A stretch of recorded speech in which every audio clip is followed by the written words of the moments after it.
till it's gone. Don't it always seem to go? Don't know what you got. It's me now, now, yeah. Come on now, high feeling. Life is believing that you were the one to throw me down. Coming alive, dreaming. Life is believing that you gonna turn it all around. So, don't it always seem to go that you don't know what you got till it's gone. Don't it always seem to go that you don't know what you got till it's gone. Don't it always seem to go, don't know what you got. I seem now, yeah.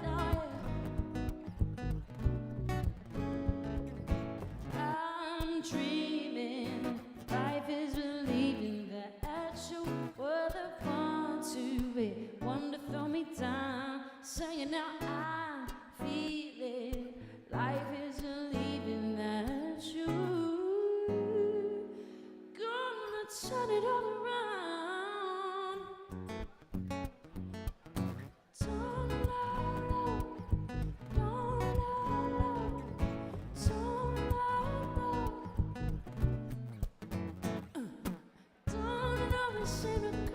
That you don't know what you got till it's gone. Don't it always seem to go that you don't know what you got. Come on now, don't it always seem to go. Don't know what you got. I said, well, now, yeah, that's right.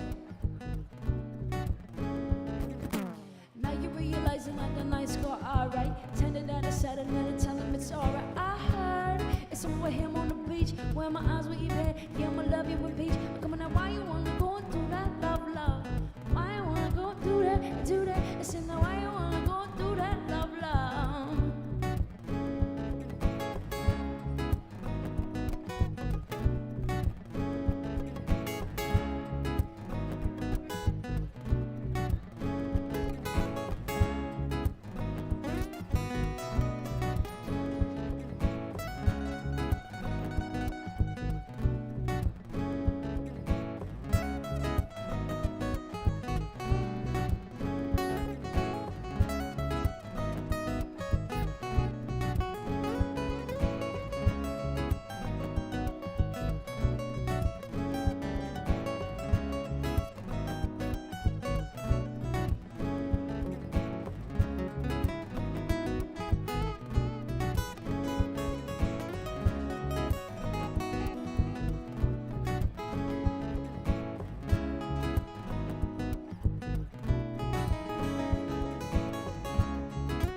Everybody's got a price. I wonder how they sleep at night. So confess the truth comes second just thought. Why is everybody so serious? Acting so damn mysterious. Got the shades on your eyes and now your ears are too wide. Everybody look to the left.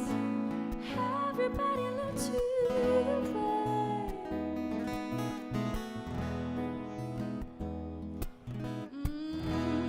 Come on, we need to take it back in time. Music made us all united. It wasn't low blows, videos come now, stop. Why is everybody so serious? Acting so damn mysterious. Shades are in your eyes and now your ears are too high. Everybody look to the left. Everybody look to the right.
Well, greetings, ladies and gentlemen.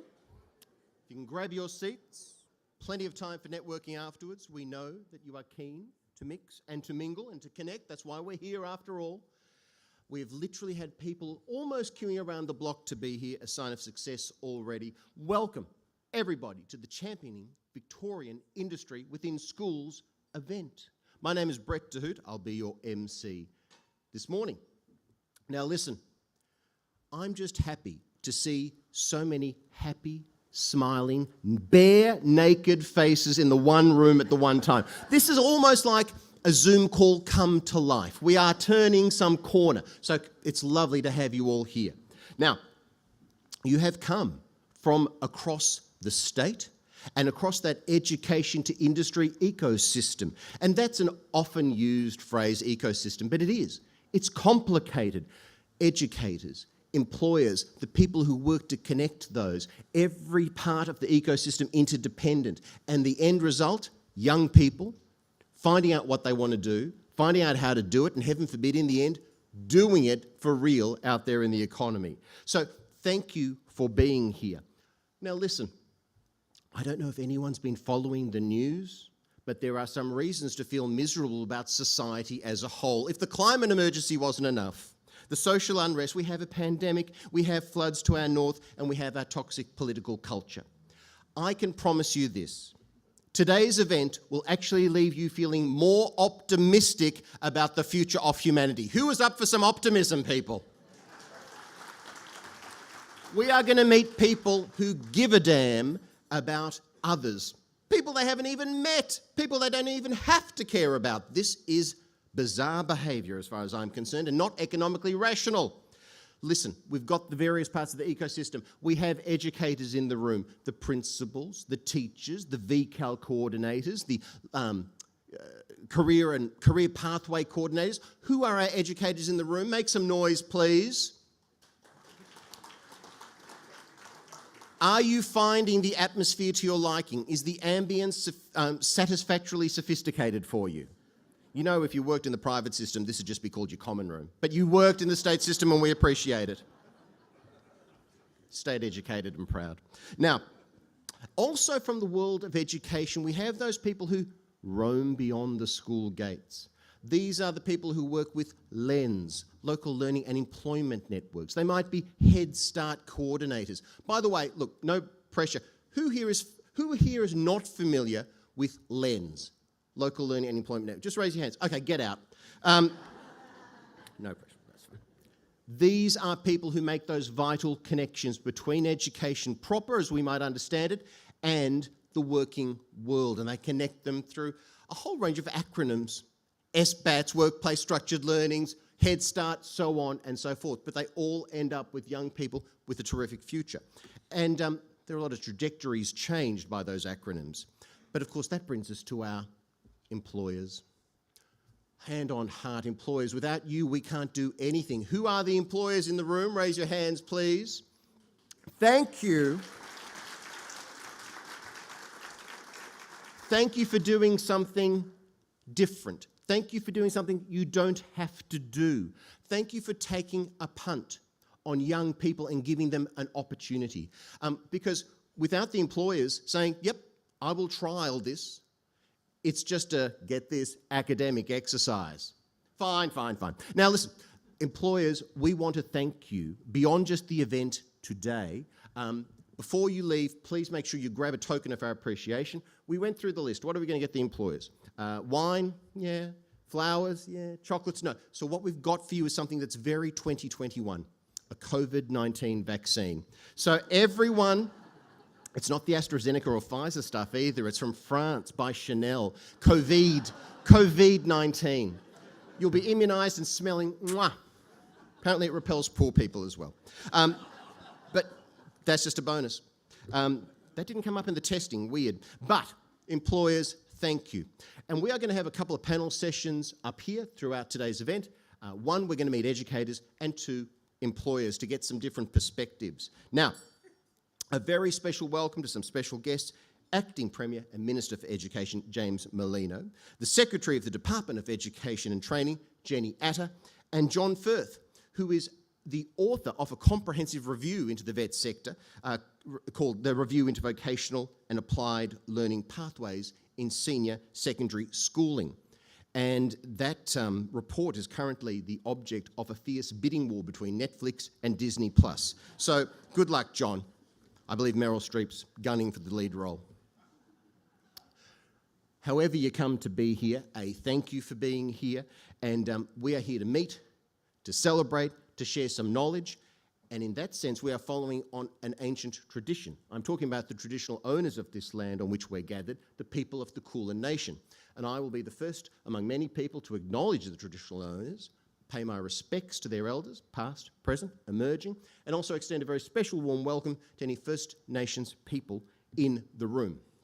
Now you're going to get some perspectives from the stage. You're going to mix and mingle, which is a big part of what today's all about.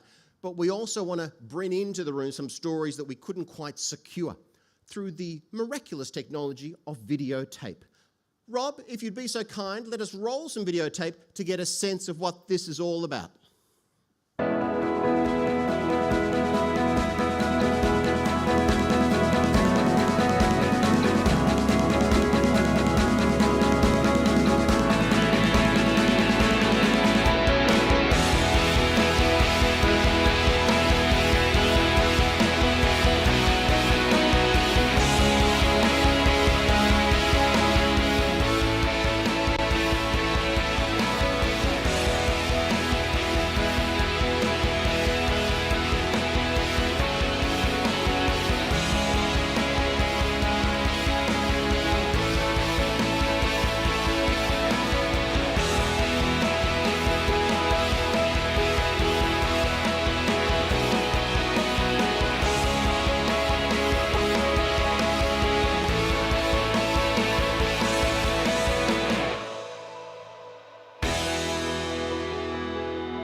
An interesting fact, by the way, folks, that was all shot at one employer. They have a very multifaceted business. We will get more videos and more stories throughout the morning. Now, it takes a lot of lucky breaks to establish a career. You know, in the movies and in our imagination, it's one thing that makes all the difference forever. That might be your lucky situation. But, you know, VET, VCAL, school-based apprenticeships all recognise that many of us out there need some extra assistance. I mean, Frank, when I look at my career, I feel very lucky to have it at all. When I finished school, I had no idea what I wanted to do. And my parents eventually got sick of me hanging around the house and sat down in front of me and opened up the Australian newspaper, opened it up to the stocks page. In those days, the papers had all the stock market report from the day before. Columns, tiny little letters of tiny little numbers. I had no idea what it meant, but it was every business that was listed on the stock exchange, and they asked me to pick one. I did not know what I was doing. I pretty much put my hand over my eyes and picked one. I saw Mum and Dad sort of exchange a look. And I knew my future was sort of up for grabs. Anyway, I didn't hear anything for a week. Later on, they told me that they made a lot of phone calls, called in a lot of favours and scraped together every dollar they could find. And God bless them, they bought me the company to which I had pointed and installed me as CEO. It was one of the most loving gestures my parents had ever made to me. So that is my lucky break. Be inspired. For each of us in our career, there have been moments, people we've met, work experience we've secured, a course we've snuck into by the skin of our teeth that has led to something else, to something else, to something else, to a career that you happily find yourself in right now. I think it's time for you to get to know the people that you're seated with. So for a minute or two, I'd just like you to turn to the people around you and near you at your table and have a quick reflection and share with them your lucky break that got you to where you are today. So folks, 2 minutes with your table mates. What was your lucky break?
One more minute, folks. One more minute.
Thank you, everybody.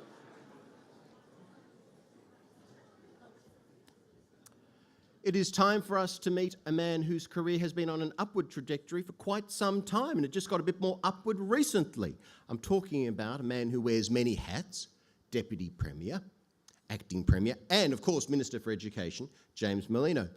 And when we first started planning this event, all was fine, and Dan was standing, and we were all standing with Dan. And then he wasn't. And I said to the organisers, well, I'm sure this will mean that Minister Merlino will not be attending. He will simply send in a video or deputise someone to give a speech. But he is here in the flesh, and we really appreciate that as a sign of your commitment to the sector and what we're doing here. And I feel that I should warn you, Minister, there are stairs to the side of the stage, and I want you to be careful. We can't afford to lose any more of our leaders. Ladies and gentlemen, please make the Minister very welcome.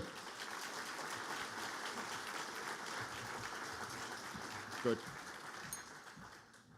Enjoy. And he's a bit shorter than the Premier. Thanks very much, Brett, for the welcome and the energy that you're bringing to this really special event. And yes, my diary, I had to throw out the diary that I had.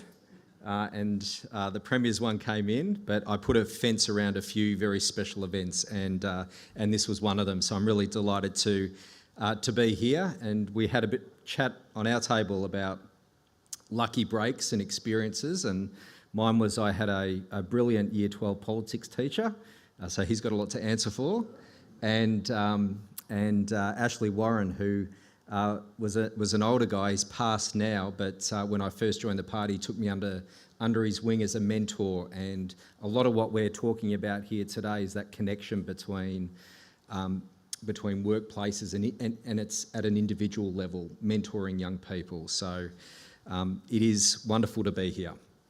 Can I begin also by acknowledging the traditional custodians of the land on which we're gathered and pay my respects to elders past and present and emerging.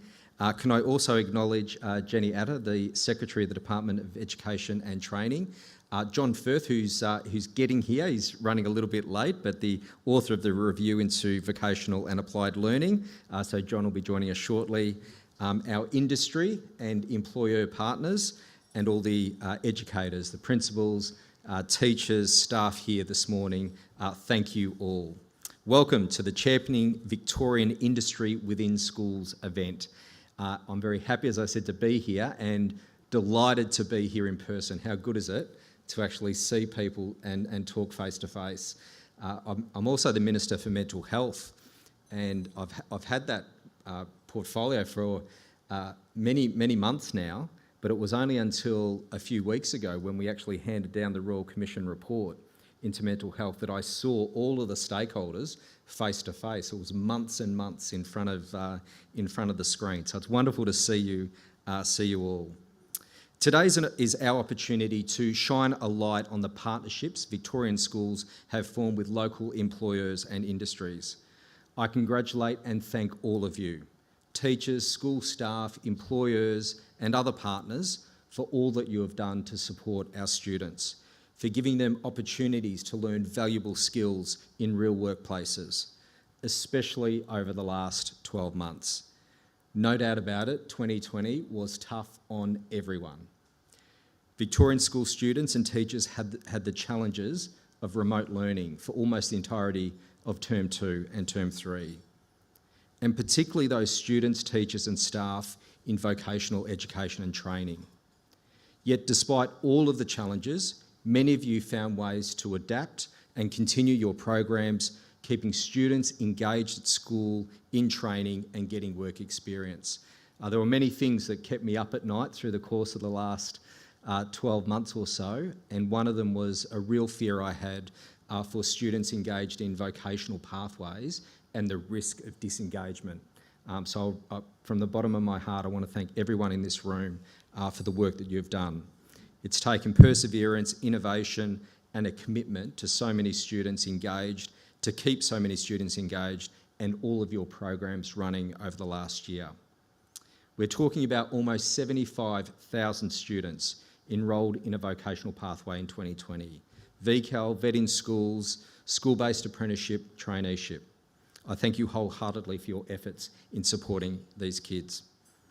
Today, this year, 2021, we look towards the future and our state's recovery, our nation's recovery from the pandemic, economically, in terms of the rollout of the vaccine, and critically social. It's been quite a social crisis, I think, over the last year. But looking around this room, the energy that we've heard from so many people dedicated to providing opportunities for young people really does fill me with optimism, and I hope that you feel the same. We have a solid foundation to work from to build a great future for Victorian students. Strong partnerships forged between our schools, our employers and industry. Everyone gathered here today knows that a great education and relevant high-quality training will be critical to Victoria's economic recovery from this pandemic. Every student, no matter where they go to school, should have access to high-quality vocational and applied learning options. This means access to valuable opportunities for students to learn while working, to be able to immerse themselves in the industries that they've chosen to explore. Work experience gives meaning to their studies and broadens their aspirations. We want to be able to offer students the right pathway for them, one that gives them the skills that they need, that leads them ultimately into further training, education, and a job that they want. Jobs that will be available to them, jobs in growth sectors, jobs that engage and interest them. Our students need clear pathways to careers in those critical industries we know have skills shortages. The support of local businesses in providing hands-on experience and training for Victorian students has never been more important. Whether that be through taking on apprentices and trainees, work experience students, or working with schools to provide industry-relevant programs on site. They all help to give students the guidance, hands-on experience and connections they need.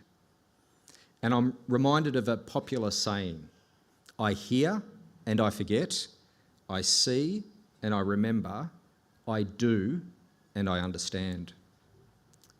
Work experience can often be life-changing. It can inspire and motivate young people to dedicate themselves wholeheartedly towards achieving their ambition, to getting that dream job, working with equally passionate colleagues in a rewarding career. A couple of examples, I'd like to say have a lot, but a couple of examples, and I wish I had time to acknowledge you all individually. Image Digital. Managing Director, yeah, where are you, Image? Yeah, excellent.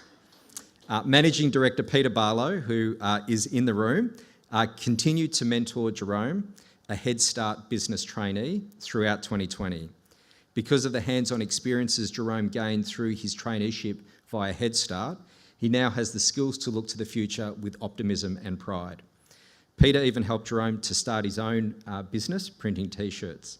Jerome has now completed his traineeship and is still working at Image Digital. Now he's completed Year 12 and his traineeship and is looking to continue his studies in graphic design. Let's give Image Digital a round of applause.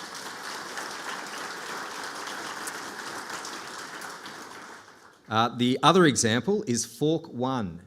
Are you here, Fork One? There we are.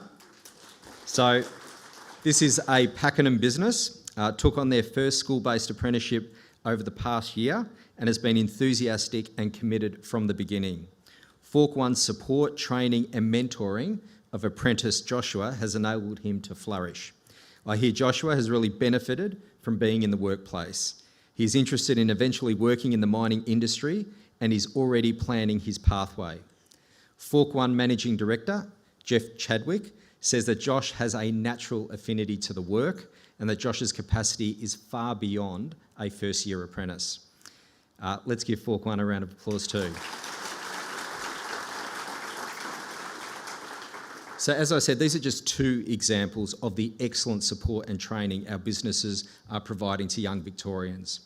Today's event is an opportunity to strengthen those existing relationships and build new ones to provide further opportunities for students across Victoria. By highlighting your successes today and then out of this room in your local communities across the state, we hope to encourage more employers to get on board and support Victorian students in the future. The benefits to both employers and students, our community and our economy will be considerable. Employers benefit from the skills, insight and enthusiasm of young people, of students, in the knowledge that they are providing young people with a great opportunity and contributing to our recovery. From our perspective in the Andrews government, we're investing in creating the education and training pathways for students to get the skills they need for the jobs they want. Our reforms will include, or do include, initiatives that will support students to make better career decisions, and we're engaging in terms of their career pathways at a much earlier stage in their secondary schooling life. Reforms that will provide individualised pathways to even better training and employment opportunities. This follows the review by former Victorian Curriculum and Assessment Authority CEO John Firth. And I want to take this opportunity, and you can pass on my congratulations to John when he's here, for this highly considered and robust review. The government supports this vision. The vision includes reforming Victoria's school-based vocational education programs.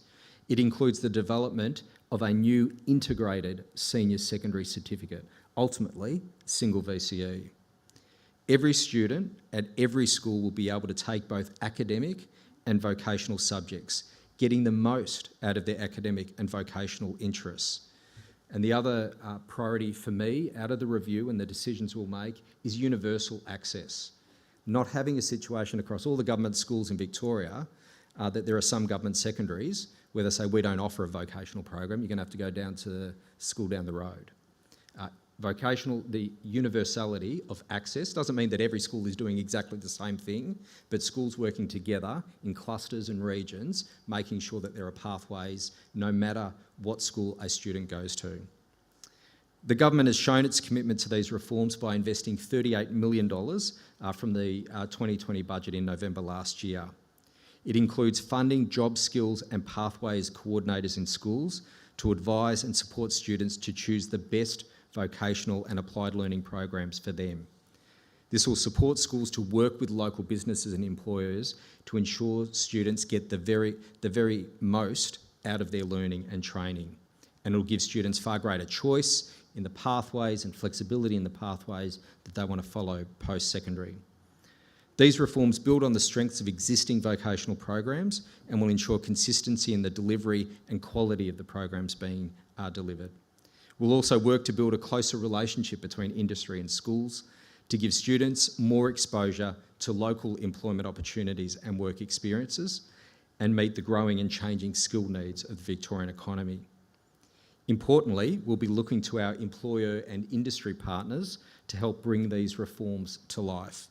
Close collaboration between schools and industry is the only way that we can together achieve these aims. It's quite fundamental reform that is coming out of this Firth review. Together we must continue to find new ways of doing things to meet the changing needs of students and industry. So finally, thank you and congratulations to everyone here today for doing such a stellar job, particularly throughout 2020, such a stellar job giving young Victorians the opportunity to take those first steps towards a great career.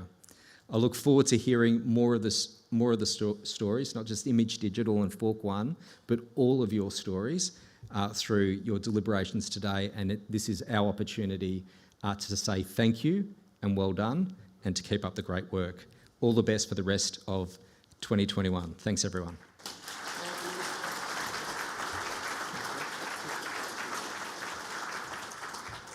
Thank you, Minister. Further underlining the government's commitment to the sector and making those changes, I'm about to make welcome Jenny Atta, Secretary with the Department of Education and Training. And Jenny, of course, you know that it's one thing to wax lyrical about reforms to the way we deliver education, to the one singular VCE to all schools, creating a universal access to vocational education. Heaven forbid you're the woman, I think, largely responsible for delivering this. Is this true? No pressure, no pressure. Ladies and gentlemen, please make Jenny Atta very welcome.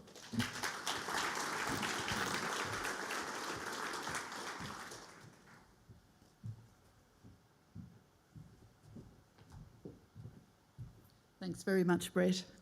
No pressure at all. Good afternoon, everyone, and it really is fantastic to see so many of you here.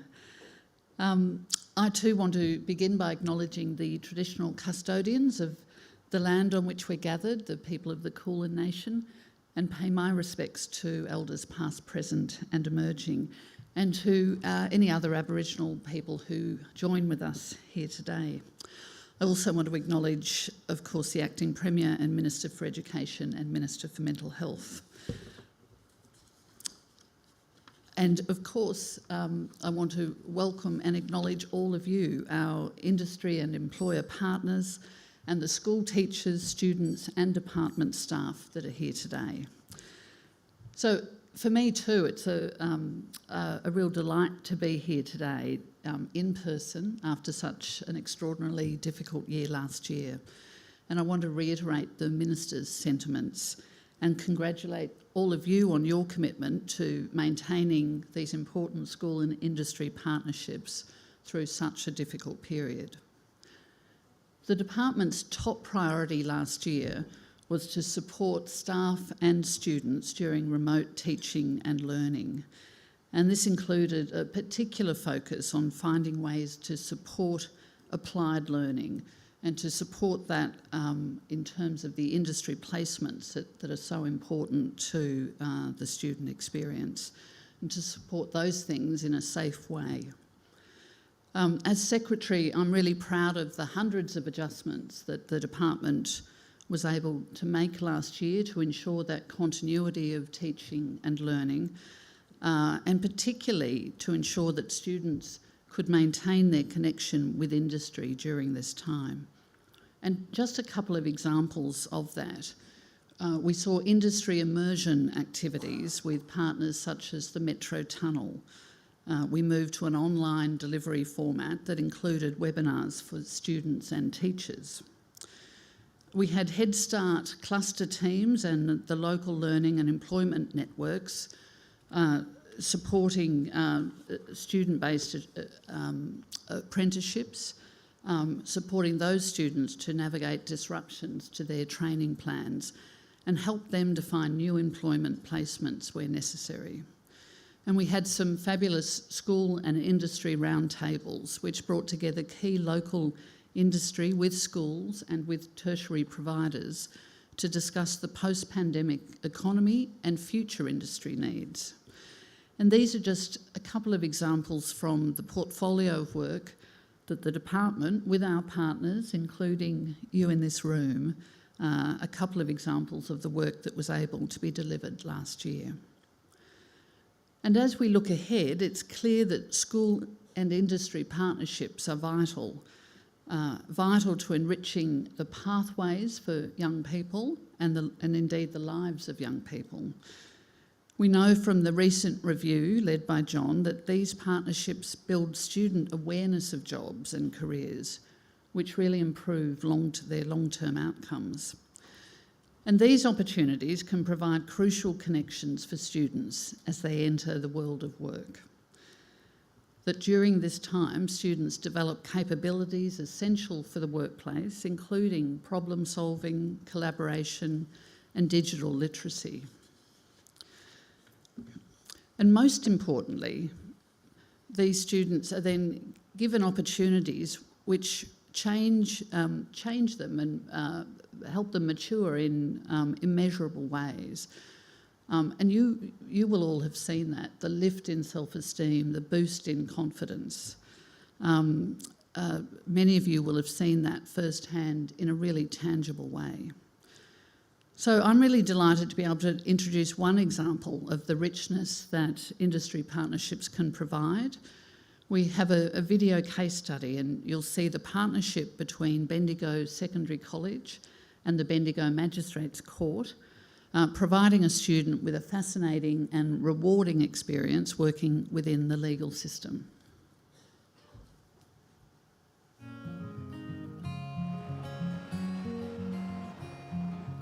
So Bendigo Senior and Magistrates Court have had a partnership for at least 20 years.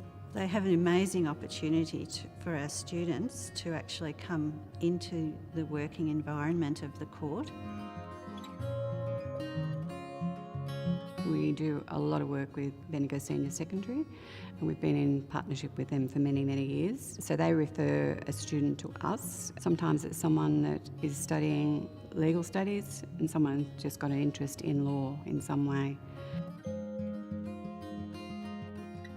So I found out about this traineeship through my legal studies teacher up at Bendigo Senior in Year 12. I overheard her talking to another student and it sparked my interest, so I was very excited to hear about it. And I did. I went home and I researched it and I got very into it. They have amazing opportunities to come through to the courthouse and undertake work experience and structured workplace learning.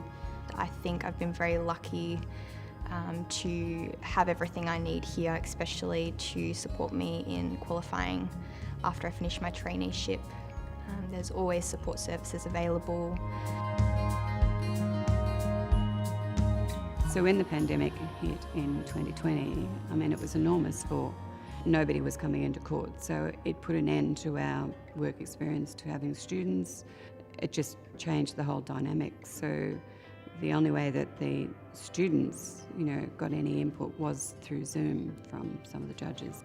Will be the truth, the whole truth, and nothing but the truth. Students, after undertaking work experience here, come out with a different outlook on life, I think.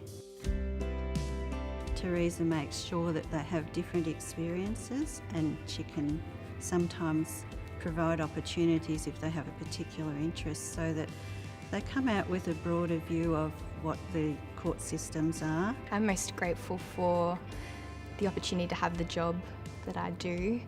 I think I've grown immensely as a person. There's in so many areas of my life, and that all started from my work experience here, my social skills, personal skills, my knowledge, and the way that I learn.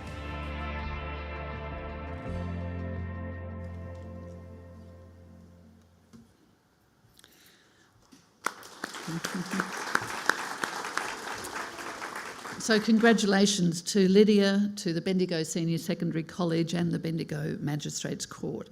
A fantastic example of the impact we can all have by supporting a student's career. So I hope you enjoy the event today. Again, fantastic to see so many of you here, and I'll hand back to Brett. Thank you. Jenny. Just to give you an idea of how competitive the world of showbiz is, apparently department secretaries are now introducing videos. That's my job, please. Tough gig.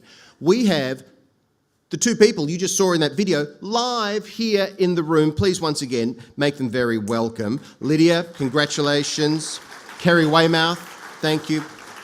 Lydia, I couldn't help but notice in that video you were swearing an oath. You seem to be giving evidence. Are you in some kind of trouble? Everything's fine?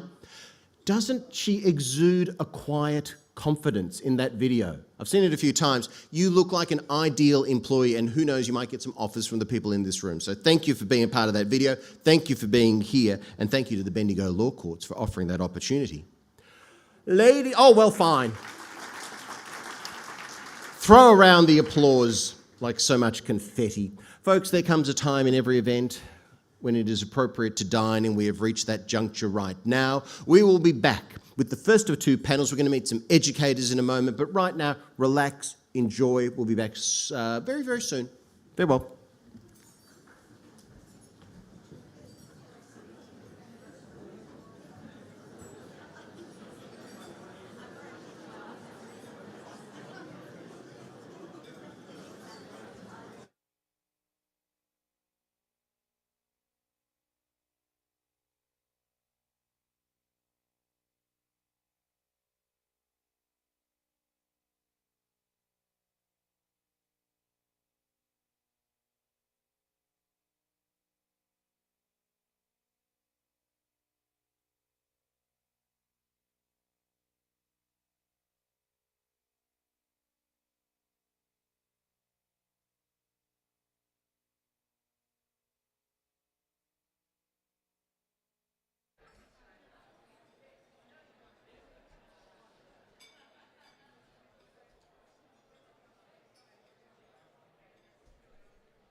hard to walk away from the words I'll never say to you again. I couldn't get on that plane. Deep down inside my heart wasn't ready. I don't need no savior, I don't wanna chase you. I can't keep on doing this. I'd rather be lonely than living a lie. I don't need to prove it, I got love you used. I can't keep on doing this, yeah. I would rather be lonely than living a lie. Oh yes, singing I'd rather be lonely than living a lie. These days have been so crazy, desperate for you to say stay. Now my melody's fading. We were just lying in the moment we made. I don't understand all those hours of talking. Too hard to walk away from the words I'll never say to you again. Oh, I couldn't get on that plane. Deep down inside my heart wasn't ready. I don't need no savior, I don't wanna chase you. I can't keep on doing this. When I'd rather be lonely than living a lie. I don't need to prove it, I got love you used to. I can't keep on. I'd rather be lonely than living a lie. Come on, oh baby, yeah.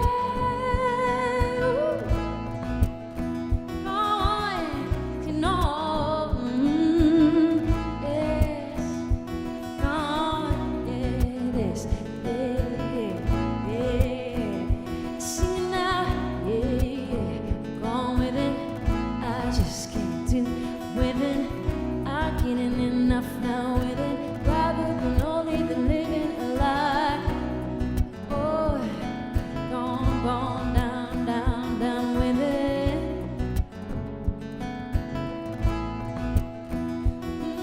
Our hearts will be broken, feelings will change, tears to fill an ocean. We all have pain. We remember the moments, but I know it's not the same, 'cause all my memories faded, like a melody faded. Come on now, I don't need no savior, I don't wanna chase you. I can't keep on doing this. I'd rather be lonely than living a lie. Oh, let's hurt out with it. Blue collar down with it. Yes.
'cause you got the love. You got the love. You've got the love. You got the love. That's right, you got the love. You've got it, got it, got it, got it all.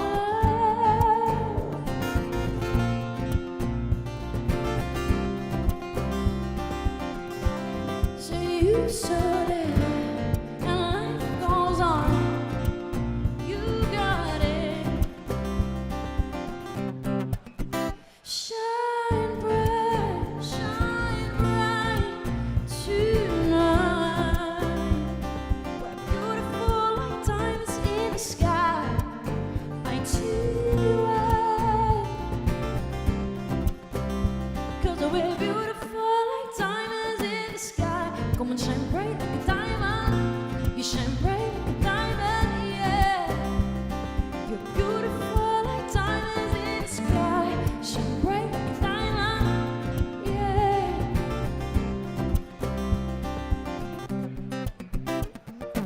Oh my God, this feeling's just begun.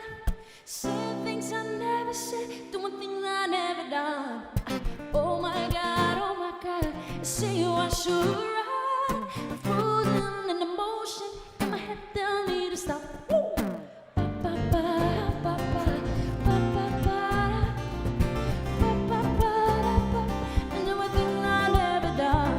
Say ba ba ba ba ba ba ba ba. I'm frozen in emotion.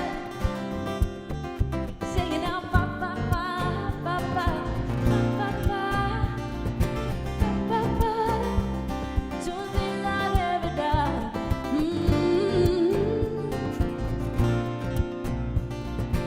Frozen in emotion. Head tells me to stop.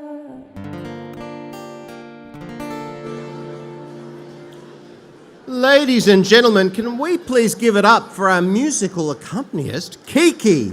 Kiki, thank you so much. Real, live music. And what a pro you are, Kiki. I just sort of nod to you and give you a sign, 1 minute, 2 minutes, and you just say, not a problem, and you just fade out like it was always to be. Thank you, Kiki. More from you later on. Also, by the way, I'm remiss. I should have said hello because we are live streaming this event and travelling to an estimated global audience of 6 billion people. That's how I always estimate any global audience if we're on the internet. Anyone with access to the internet can be joining us, so thank you for doing just that. Okay, you could be here. How was the entree, folks, by the way? Yep, excellent. Yeah, you missed out. Okay, it's a special message for all the live streamers out there. Folks, they have crept up on stage. I tried to hold them back, but they have much to share. Our school-based education panel is with us. Now, in no particular order, because folks, this is a little complicated. There's some awkward dynamics up here on stage. We have not one, but two representatives of Seymour College and only one representative from Surf Coast Secondary College. And as you well know, those two schools are mortal enemies. So thank you for putting your differences aside. Now, folks, let's first make welcome Gail Hardman, Principal at Seymour College, and Jeremy Linton, Careers and Pathways Coordinator at Seymour College. Make yourself known. Please make them welcome. And Lucy Rubin joins us. She's the VCAL Coordinator with Surf Coast Secondary College. Please make Lucy very welcome. Last but not least, the Head Start Coordinator with the Central Highlands Cluster, based, I think, at Woodman's Hill Secondary College. Make him welcome, George Cooper. George, first thing, I promise you, I'm going to investigate if we can change that word cluster. It is not sexy. We need some new term, node, hub, something. Now, Gail, Jeremy, you can find over this question yourselves. Give us an idea of your commitment at your school towards creating these pathways. How deep into this are you? I'll start off and I'll allow Jeremy to follow up. So we are absolutely committed to the pathways and futures of our students. It's part of, obviously, our mission is that all children have an opportunity And we are a primary school, a secondary school and special ed. We call inclusive education. Inclusion is very important to us. And to make sure our students have every opportunity and to go into the world really resilient, confident, global citizens basically is our mission. I can't do this by myself, obviously. We have a team. So Jeremy is our careers pathways coordinator. He's extremely experienced, and there are a team of other people around him, especially in secondary, that help ensure that every child's pathway is mapped out and the parents are on board, and we have really special relationships with the industries within our town and our district. So I might let Jeremy just say how, what it looks like maybe, what he does in a day, just very briefly, but extremely committed at Seymour College, and we're very proud of what we've achieved. So when you ask how far into it are we, our industry partners represented over here and it's Ventia Corporation, previously called Broad Spectrum, and the education providers in Seymour, which includes GoTAFE and St Mary's College and the Seymour Flexible Learning Centre and Seymour College, are in a formal industry partnership with them that includes a number of key targets that we're trying to achieve. So We're going to investigate that relationship you have with Ventia a little later. Lucy, in our discussions prior to today, you talked about the, quote, life-changing experience that can be work experience. I don't know about your experience. Sometimes it was a very low value, but you're a big believer and advocate for high-quality work experience. What does that look like? Yeah, so I think any opportunity that we get to get our students out and have real-life learning and work experiences, I think any opportunity benefits them, whether it's changing perceptions of what they thought a job was and realising, oh, I don't actually want to do that and I don't want to pursue that, that's a positive. But then it's also students going out and going, gee, I think I've found what I want to do. And I think the big thing is trying to get those work experience opportunities a bit earlier, so in that year 9 and year 10 areas, before it is at that senior level where you're making, I guess, more structured decisions about your learning. But also having the support of additional programs such as the LEN, and having people to call out on, and especially our Head Start. For our program in particular, our Head Start support from Glenn, Mark and Katrina has just been phenomenal for our program at our school, especially all our students that have found SBATs through that program. And that has just, I guess, allowed our students to really flourish into who they are. And one example would, we've got Ian here from the break, who's an employer of one of my VCAL students, and the student was, most gorgeous kid, as they all are, but just a little bit lost and a little bit unsure of herself, a little bit anxious. And then Katrina rings me and says, oh, I think I've got this opportunity for her. We get her in. She had the best day, and you just couldn't change that grin off her face, and it hasn't left. So since she started back at the end of last year in that SBAT, the changes in her work ethic, in her motivation to finish her year 12, it's just one of many examples I'm sure everyone in this room has seen. It's not always in the data, but you can sometimes really see it in their face and in their eyes when they come back from something and say, this is what I want to do next. Lucy, I want to throw this to all the schools here represented.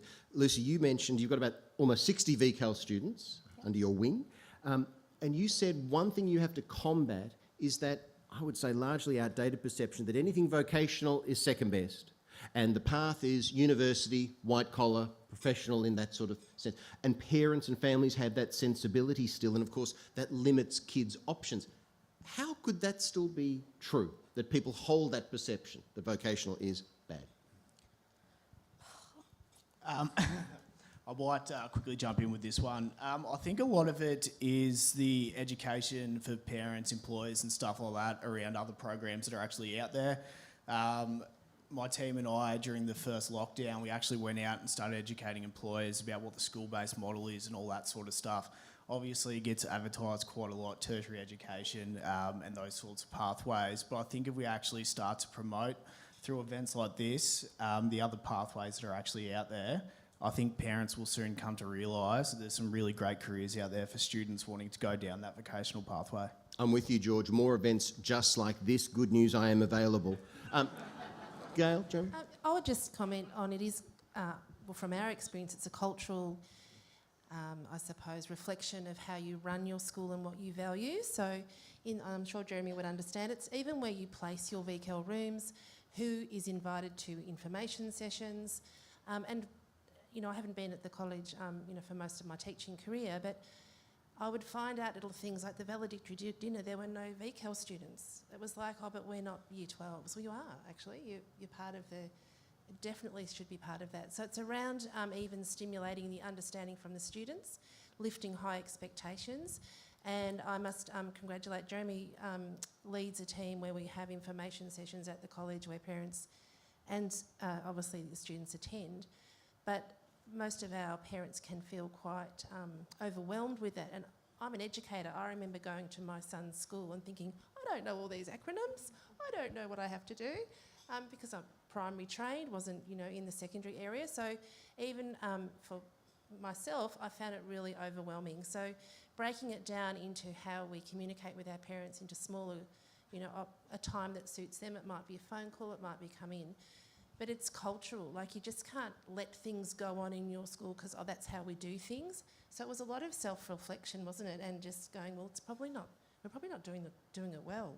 So, and it takes time, but high expectations and valuing, where the students are and what they're doing is the first step. I mean, it's not the answer to everything, but that's where we started. Jeremy, what gets asked in those information sessions? What sort of pre-existing perceptions sort of bubble up to the surface during those sessions?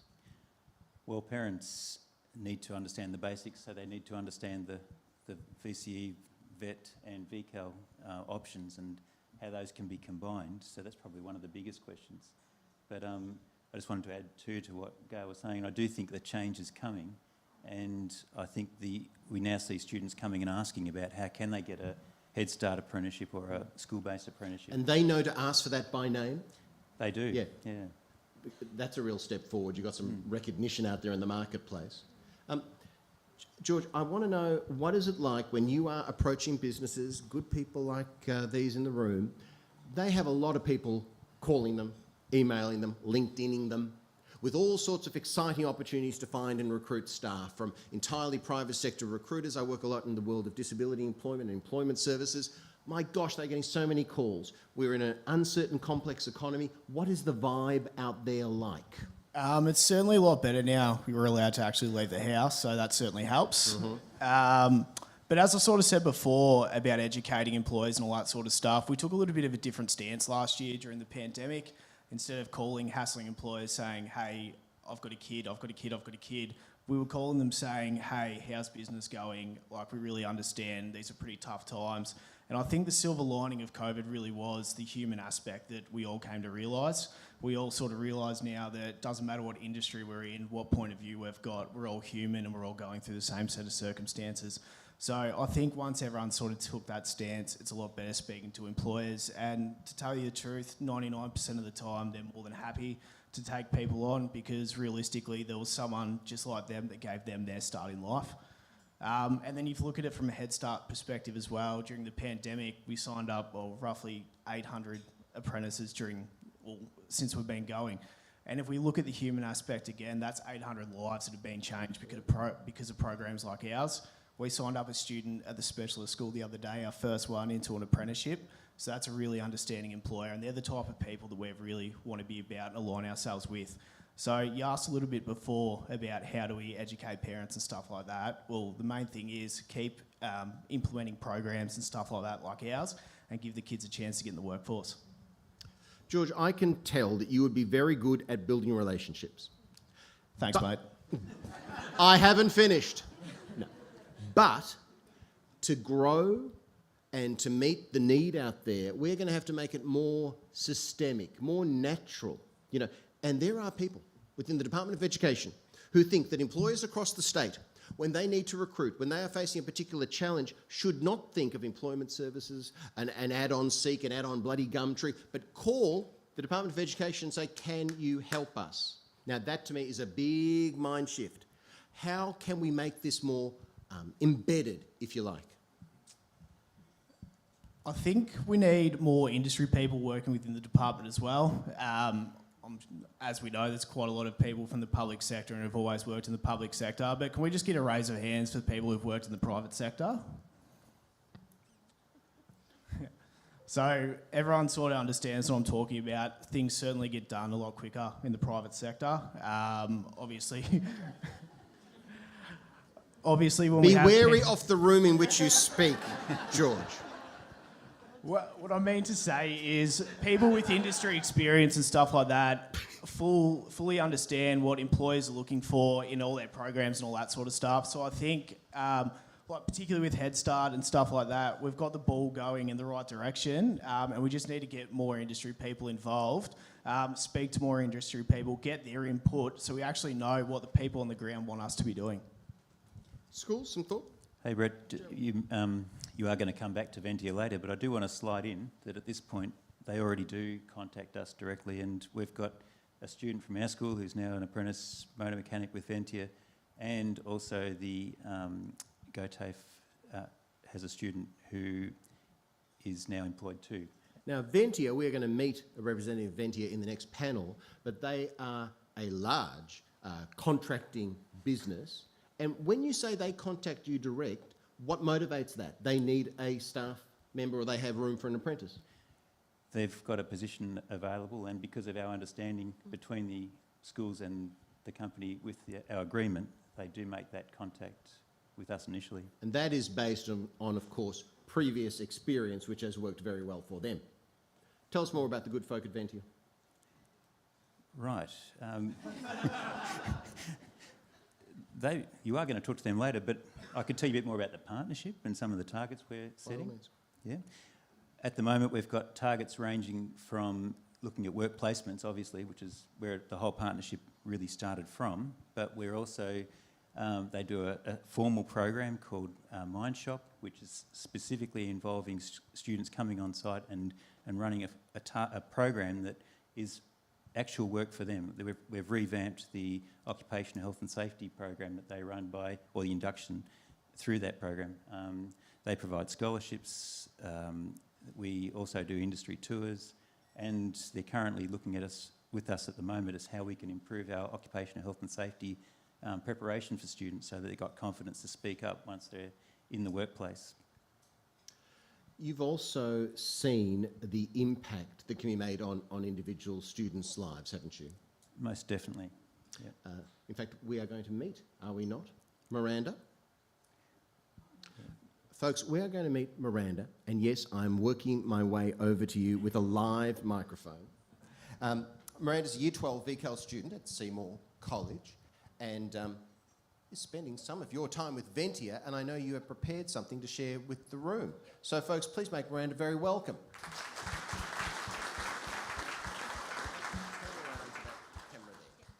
It is on. So nearly 2 years ago, my brother and I found ourselves living independently. I was 15 at the time. There were many issues we had to work through. I completed training interviews with Ventia Broad Spectrum at the time. I performed well in the interviews, and at the end of last year, they awarded me a scholarship, and they offered ongoing mentoring. I've been able to keep the money aside as savings because I hope to study at William Angliss in hospitality when I finish school. Given our family situation, we had very little money. This scholarship made me feel good about myself and a lot more optimistic about the future. Thank you, Miranda. Yes, it's that old story, isn't it? It's criminal how, for want of what might seem to be a large amount of money, but might also be a very relatively small amount of money, that can stop you taking up an opportunity or pursuing what you want to do. So I really appreciate those scholarships that you've been awarded and deserve, no doubt, and you've actually managed to hold on to the money. Have you not heard of sports betting? It's a dead set way to grow your money. We'll talk later. Lucy, you mentioned to me that sometimes employers forget that they are dealing with young people who might not have been out in the world too much, might not have been in the working world too much. And I reckon we all suffer from an unconscious bias that when we recall ourselves at 14, 15, 16, our memory is probably of someone a bit more worldly and sophisticated than we actually were. Does that make sense? I remember my parents bought me, after they bought me BHP to be the CEO of, they also bought me, for my work experience at the Moorabbin Standard newspaper, a jumper. And I wore that jumper 5 days in a row to look corporate and professional. And now when I look back at pictures of me wearing that jumper, I looked like a fool and I looked like a kid. I thought I was very sophisticated. I was not. Do employers sometimes have to be reminded of the basics that they have to pay attention to when having a kid as a work experience student? I think most people that take on a student are pretty great, 9 out of 10 times. And I think what's helpful now is, especially if you're in a teacher in a school, you don't always have the time to go out and visit and do site visits and make those connections. So that's why programs like Head Start have been so great for us, so that even though if we're not physically there, we know what's happening and we're getting regular updates, so we know that the situation's okay and positive for the student. If anything happens, one of our students, it was his first day, and he was so excited, like he couldn't even sleep the night before. He sent us an email and he's like, I'm going, it's, time's here. So he goes, and the first thing he does is he injures himself.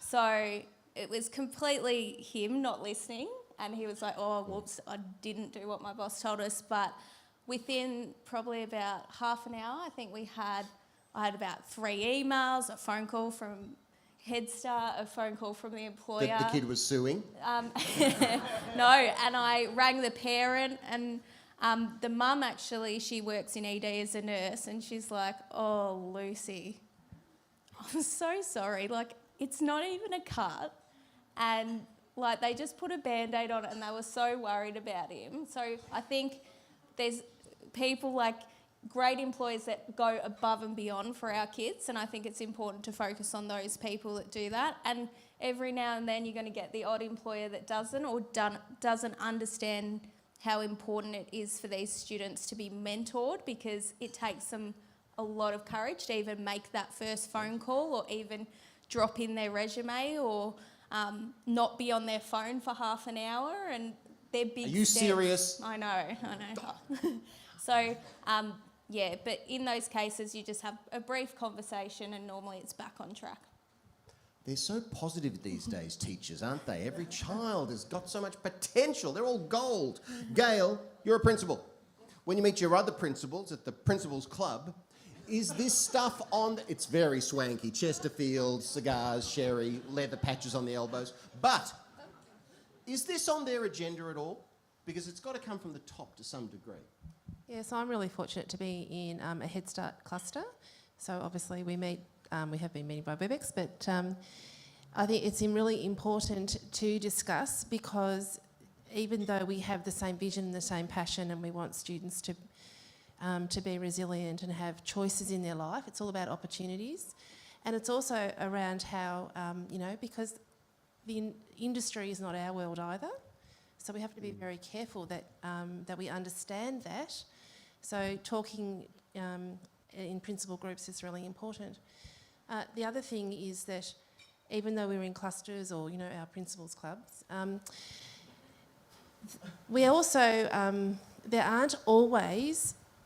So we're in rural Victoria. The communities of interest are very different. So even though we're only about 70 kilometres apart, it might be booming in cabinet making is the big thing, or plumbing is the big thing, but up our way, that's probably the last thing that you'd want to do. So it's also the strategic planning and listening to A, what the students would like to do, B, what's happening in the next few years, because you just can't make 500 cabinet makers in a year.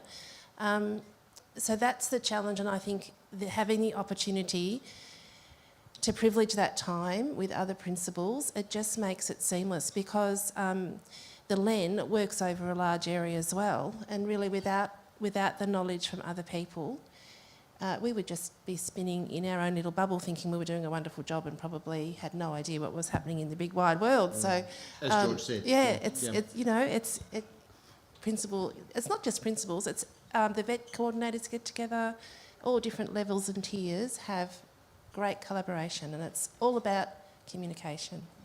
When you hear about the reforms Minister Molino outlined, when you're in a room like this with people who give a damn, are you optimistic that we can offer more students, more pathways, more often, without it being an exception to the rule? And I'll throw that to the panel to close. Yeah, I believe that it is the way to go. It's also around engagement, getting kids to school. It's about that student voice. School's very different to when I went to school. You know, we have, who would know what, Gail Hardman wanted when she was in Year 9? And like you, I had no idea what I wanted to do. There was very limited discussions around the future. So it's a coordinated approach, and it's also around efficiency of the resources we've got, because not every school can build a swimming pool or a trade training centre. I think it's really exciting, and I'm big on opportunities and choice. That's what it's all about, opportunities and choice. I like your high standards. Rest of the panel, optimistic? Are things getting better? Yeah, things certainly are getting better, and I think it really goes down to the people as well. Like, realistically, everyone in this room is incredibly passionate about careers, pathways and young people and stuff like that. So when all these reforms come in and that sort of thing, it's really about the people that we've got driving these things moving forward as well. Well said. Yeah, I think the report was overwhelmingly positive, and I think it reflected the reality of the situation, and I was definitely nervous before it came out because I was like, what angle is this going to come from? And as we were reading it, it was almost like they've got it, Really? And that was positive. I'm definitely, the ideas in it are really great. I'm interested in the logistics of it. We have an integrated program at the moment, a fully integrated VCAL program, so I'm interested how that then integrates back into not being integrated as much. So I think there's definitely areas to look into. I did put my name up to go on the panel, but if anyone important here, I got rejected. We can tell. So very salty about that this week. But no, I think there's lots of positives. Don't hijack this panel. Sorry. That's for me to do. But no, there's so many positives to come, and I think it's so important that our students get the recognition they deserve, but also our key applied learning staff that just work so hard for these kids every day. They shouldn't have to justify that work. It should just be given the value it deserves, just like your VCE English or your VCE Specialist Maths or any like that. They need to be viewed the same. Jeremy?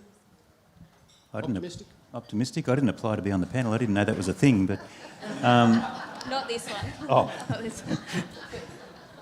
Very much so. We've seen a significant increase in a number of students involved in our Head Starts in particular, and that's even despite the pandemic, so I'm feeling that we're moving in the right direction.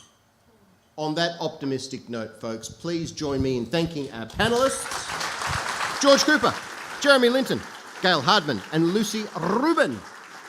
Thank you, panellists. We're about to release you back into your natural habitat, and it's time for more dining and enjoy. We'll be back shortly to meet some employers.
going nowhere. All the lights are changing red to green. Turning over TV stations, situations running through my head. Oh, looking back through time, you know I've seen that I've been blind. I've been afraid that open up my heart to all that jealousy, that bitterness, that rage, yeah.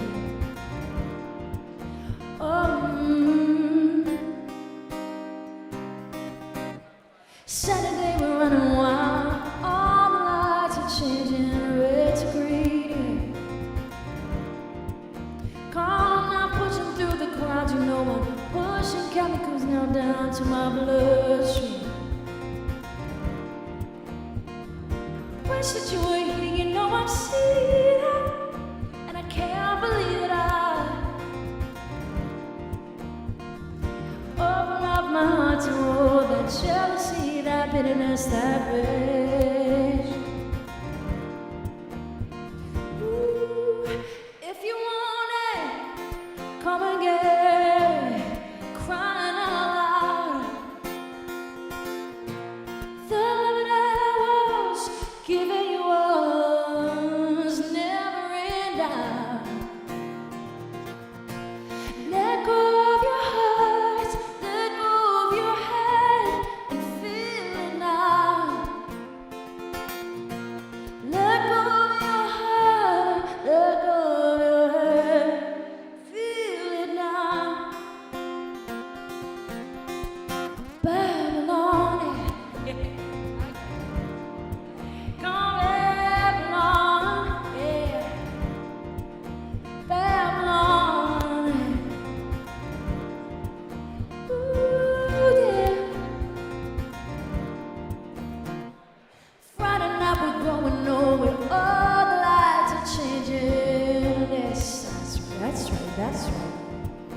Come on, turning over TV station, situations running through my head. Looking back in time, you know I've seen it, and I can't believe it. Now I open up my heart to all that jealousy, that bitterness, that rage, yeah. If you want it, just come and get it, crying out loud. The love that I was giving you was never in doubt. Let go of your heart, let go of your head, and feel it now. Let go of your heart, let go of your head, feel it now. Babylon.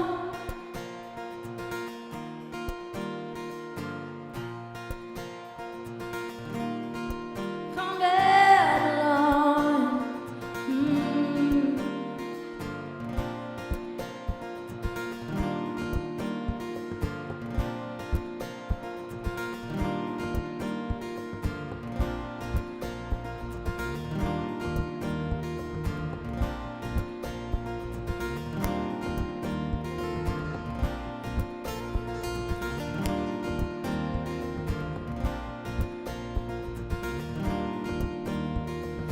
Friday night we're going over, all the lights are changing. Come on, turning over TV station, situations running through my head. Ooh, Babylon, ooh, come Babylon, oh Babylon, yeah. Babylon.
much of electric feel. Ooh, girl, you sharp it electric. Come on, baby girl, this. How you turn me on with your electric.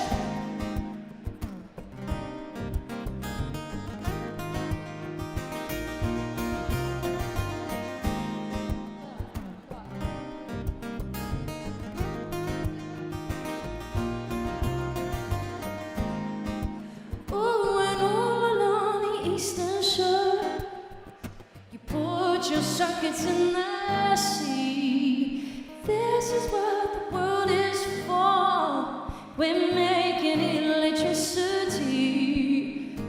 You can feel it in your mind. Come on now, you can feel it all the time. Plug it in and change the world. 'Cause you gonna be my electric girl. No, no, no, no, no, no. Ooh, girl, that's right. Sharp looking last, baby. How you turning me on with your electric feel? Oh, girl, that's right. Sharp looking electric, baby. Oh, yeah. You turn me on with your electric.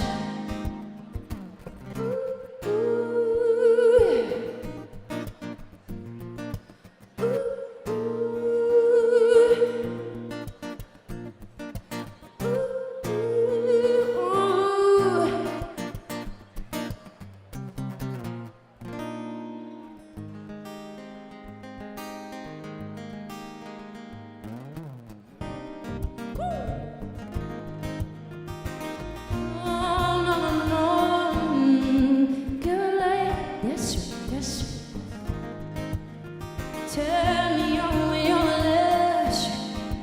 Oh, God, sharp like electric. Come on now, baby, now let's read that. That's right. Oh, how you turn me on with your electric. Yeah, come, yeah, now, really slow down.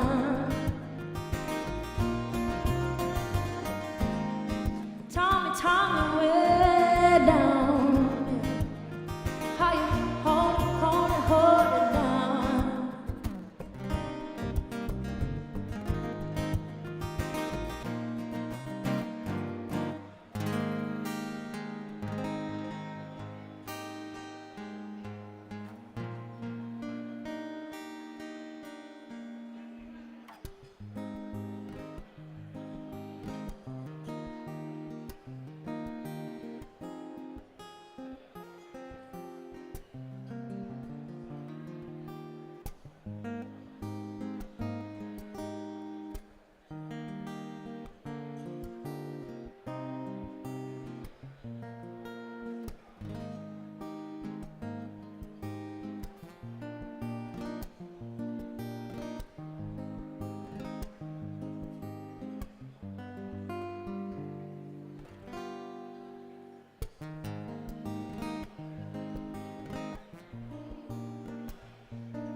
Welcome back, everybody. Is lunch to your satisfaction? If there are, and also I did have an announcement from the organisers. If there are any class-based teachers missing their students to the point that they'd like to finish this up early, we can organise a free shuttle back to your traditional place of employment. Anybody? Anybody? Fine. Almost time to hear from some real live employers that we have snatched from the world of commerce and thrown on stage. But first, another video. The aged care sector has many challenges, one of which, of course, is recruiting and retaining quality staff. This might be one solution. Rob.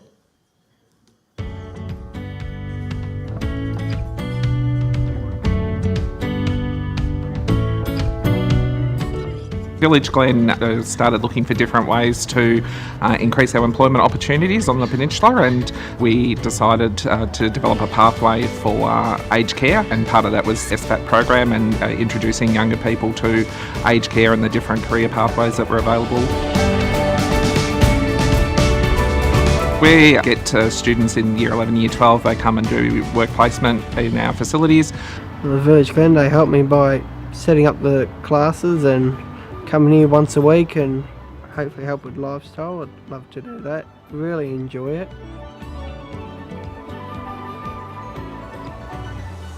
Yeah, so Brodie's journey, he started off as a volunteer early in the piece and then went on to the SPAT program. His ability of making, mature and correct decisions has improved. He's taken on more responsibility back at school, and more than anything, he's seen possibility, what he can possibly achieve, and that's a huge thing. So the global pandemic obviously created a lot of challenges for people last year. Certainly in aged care, we're an essential service, so we continued to run, and that was very fortunate for us and our SPAT students that they could continue to come and do their placement and spend time with the residents. We just had to make sure that we kept the online sessions happening. We were available to Brodie, Village was available to us, and when we could get here, or Brodie could get here, he got here. As a result of the event like this, if we see more industries connecting in with students like ours in a special needs school, then we see endless possibilities for our students and endless opportunities. Just enjoy being here, enjoy seeing everyone, make it fun. Even if you go, oh, it's boring, think of the fun side of it and the positive. Been such a great experience that we just see moving forward that it's a partnership that can continue to grow, and that we can really find positions for our students that other industries, won't take on. Thank you. And folks, I do believe that Brodie and Damien are here with us in the room today. Please make them very welcome.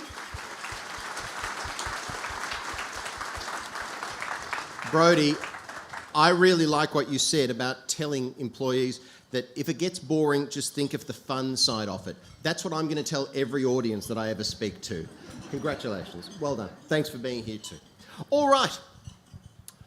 Often when you're introduced to panellists who are going to appear at some conference or event, frankly, you wonder why they were selected, for they do not have much passion to display about the topic at hand. This is not that.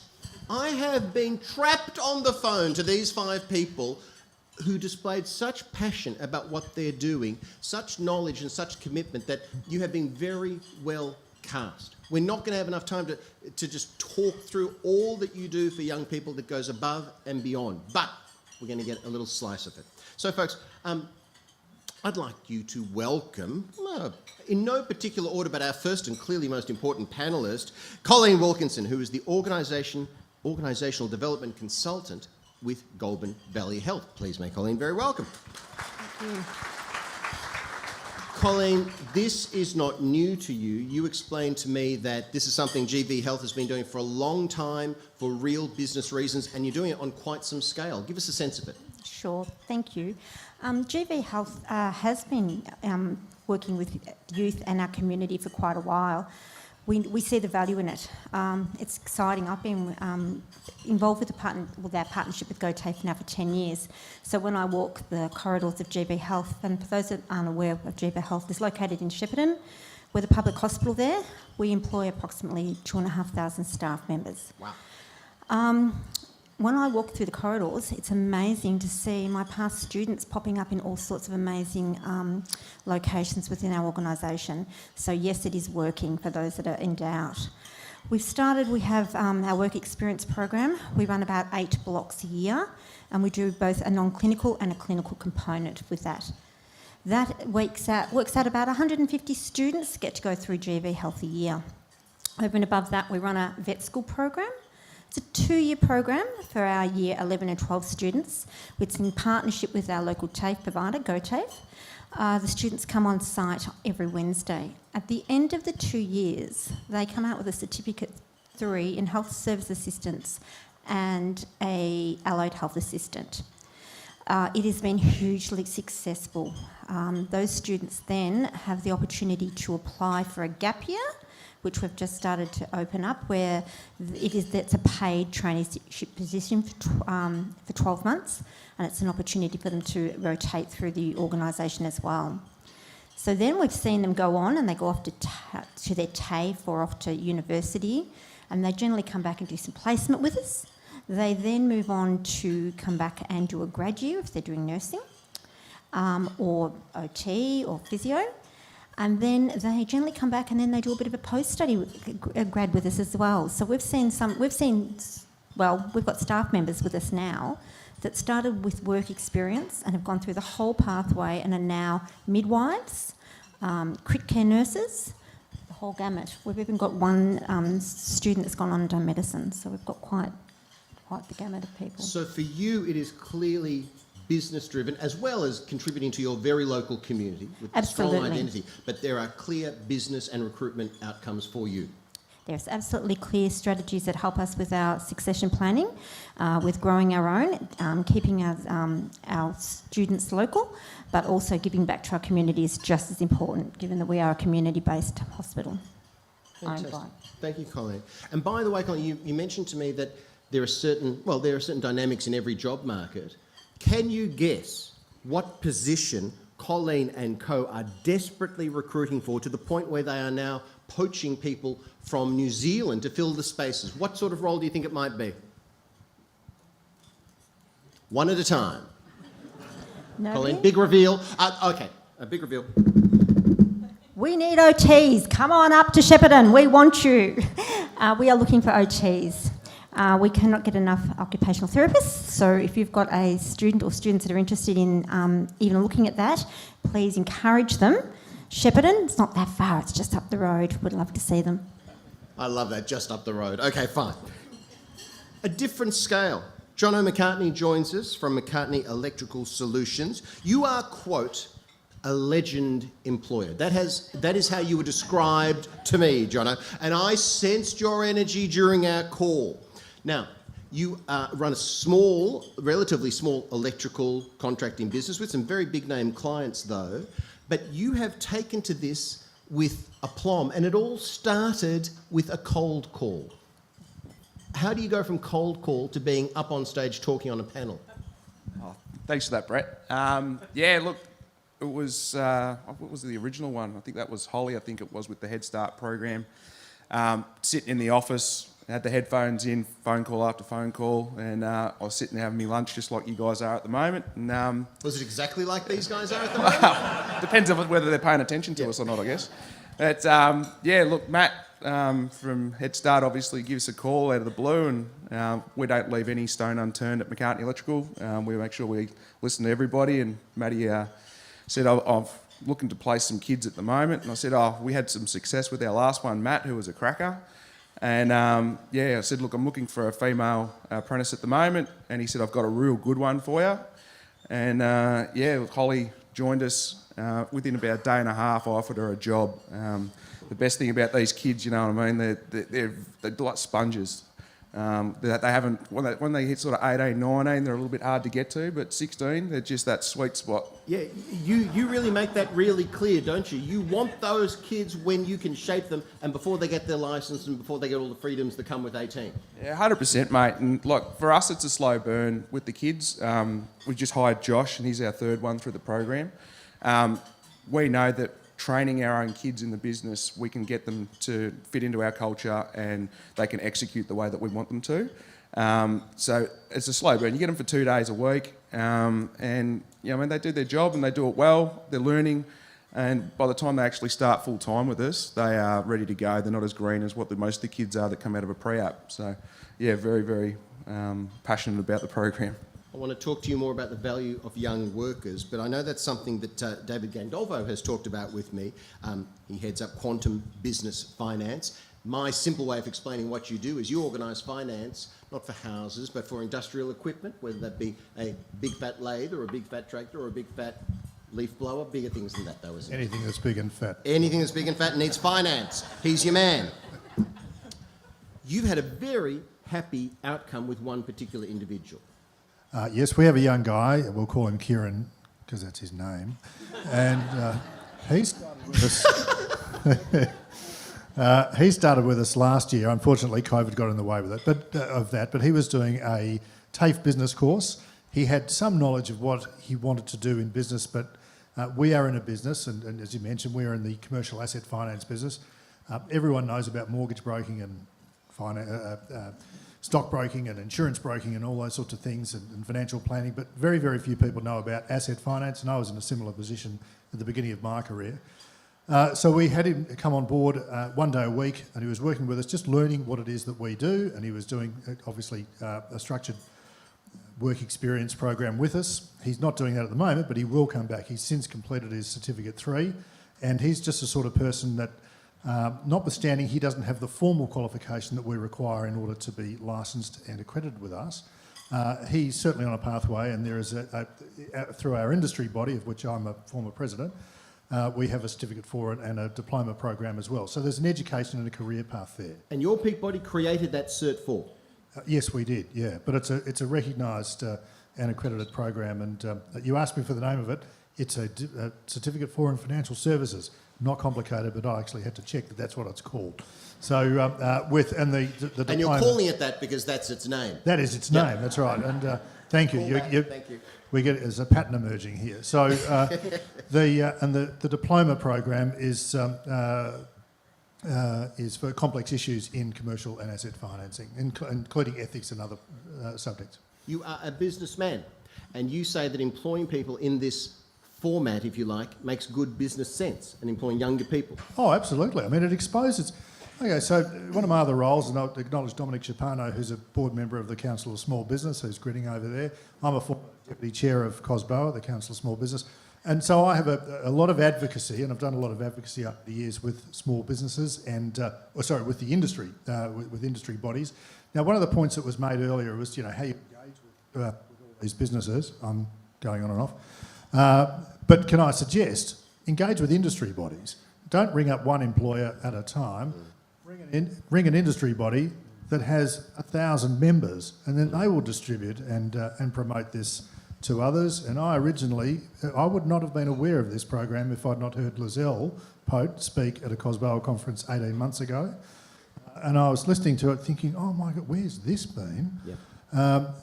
And so through that, Kieran is exposed to an industry and a profession that he would not otherwise be aware of.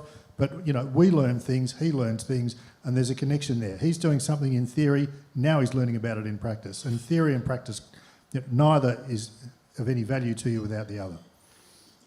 I know you mentioned that, the Minister also mentioned the work experience part of their lives makes the learning more relevant, and the learning works in the workplace as well. That's but when there's just one, you are depending on the student to be very interested in what they're doing to maintain that course. Oh, that's true. I mean, the theory is incredibly important. You need the academic side of it.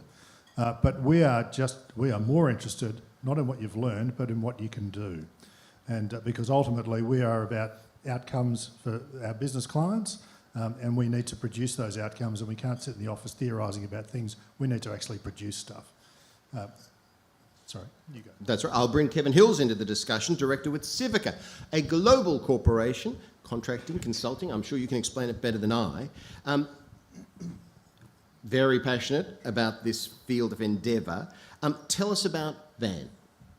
So, so Van won the award for SPAT in Victoria, and I was given the opportunity last year to mentor him through that.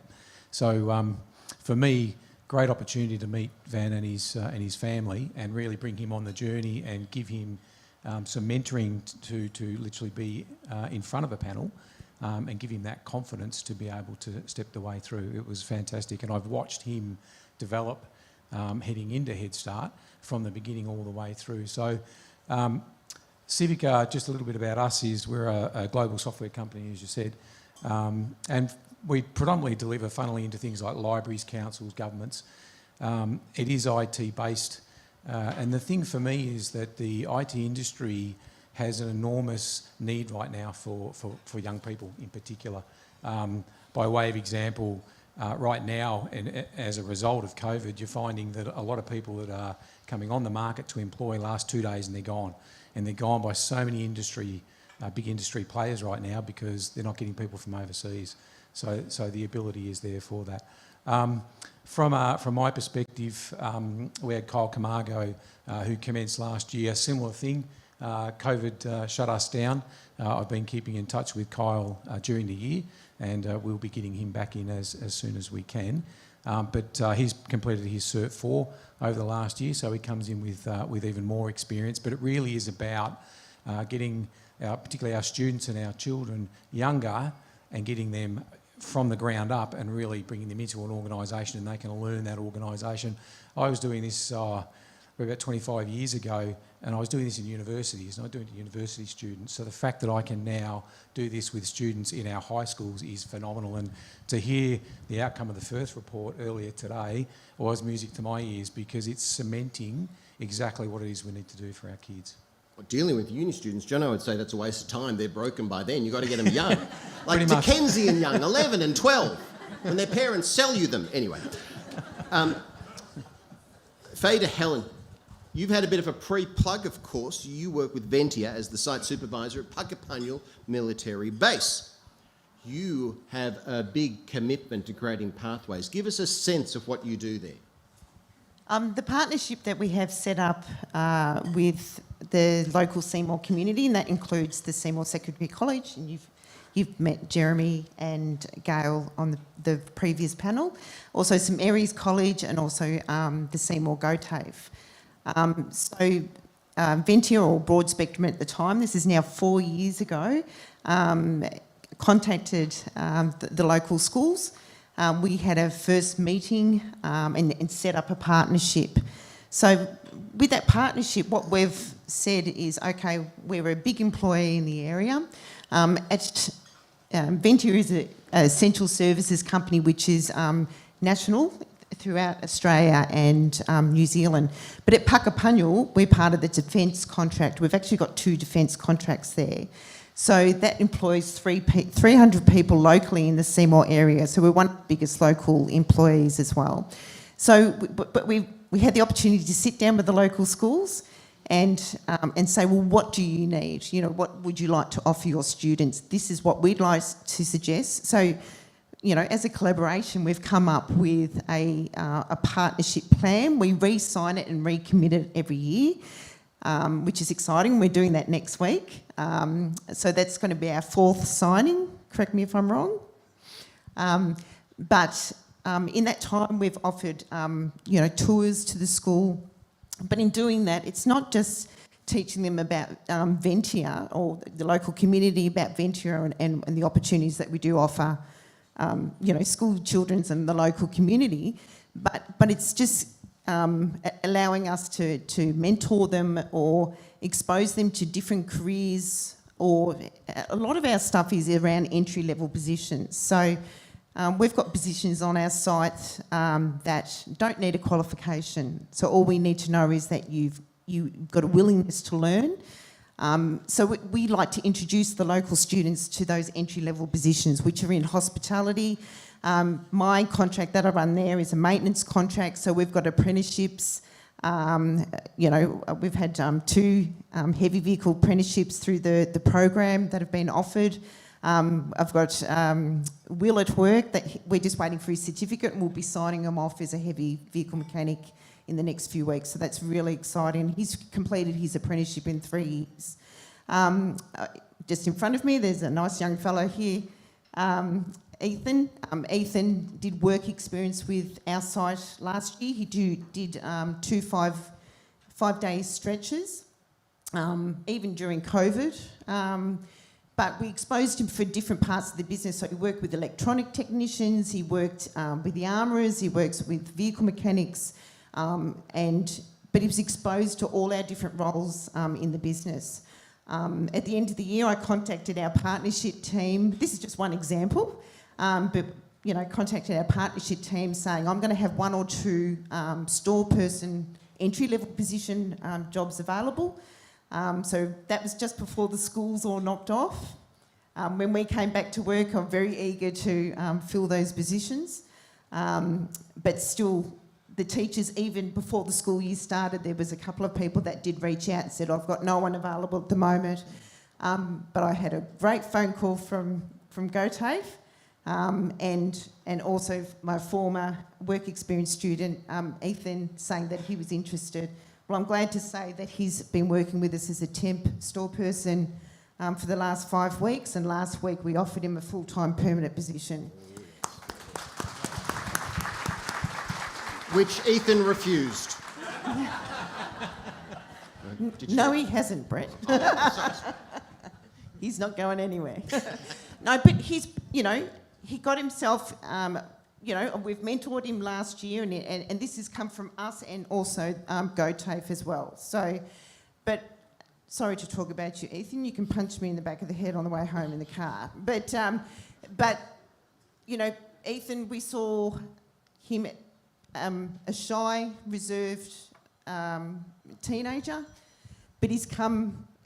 We saw him grow even through those 2 sessions, work experience sessions, and the team here would see the change in people just in a few days. But he did 5, once a week for 5 weeks, wasn't it, Ethan? So, but by the end of the year, then we offered him a scholarship at the end of the year with Miranda. We had an end of year function with all our partnership teams. And it was just a pleasure, absolute pleasure from our point of view as Ventia to give these 2 young people a chance to be sitting here now with the acting premier. He's not right there at the moment, but I'm saying it was, to be sitting here with Ethan. He's just been offered a job, to sit here with all our partnership members and to be able to see the difference that we are making. So it's all about exposure to the different possibilities that are out there. So it's not all about university.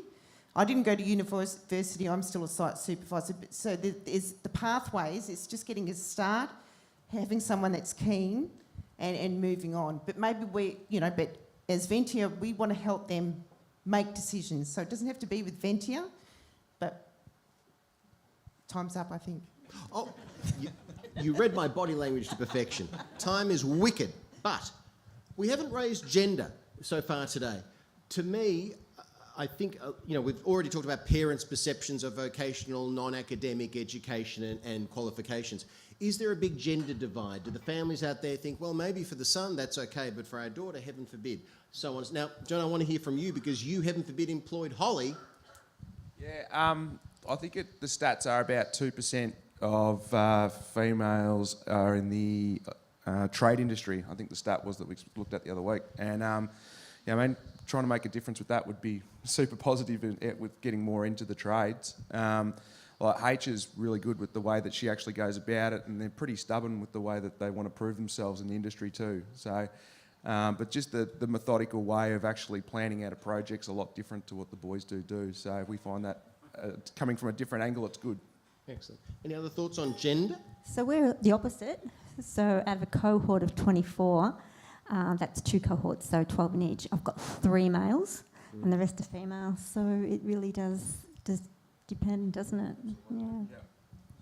I was going to say, I was fortunate enough to be on a couple of the panels before we got into COVID through Lizelle, actually talking to a room full of students, and there was, I'd say there was, there was gender balance, but there was still definitely more males than there were females, but I'm hearing through the program that there are certainly more females that are coming through and more females that are taking apprenticeships for things like plumbing and electrical, which I think is fantastic. Yeah. I always think, the 15 or 16-year-old student who's disengaged from study, the woman maybe leaves school or whatever to get and ends up retail or aged care or hospo, and the guy still has a chance of a trade, and those trajectories are very different in terms of finance and the possibilities. Folks, you've got a room substantially full of people in the education sector. Please take this opportunity to tell them what they don't get about what you need from young people. I might kick that off because Trigger warning.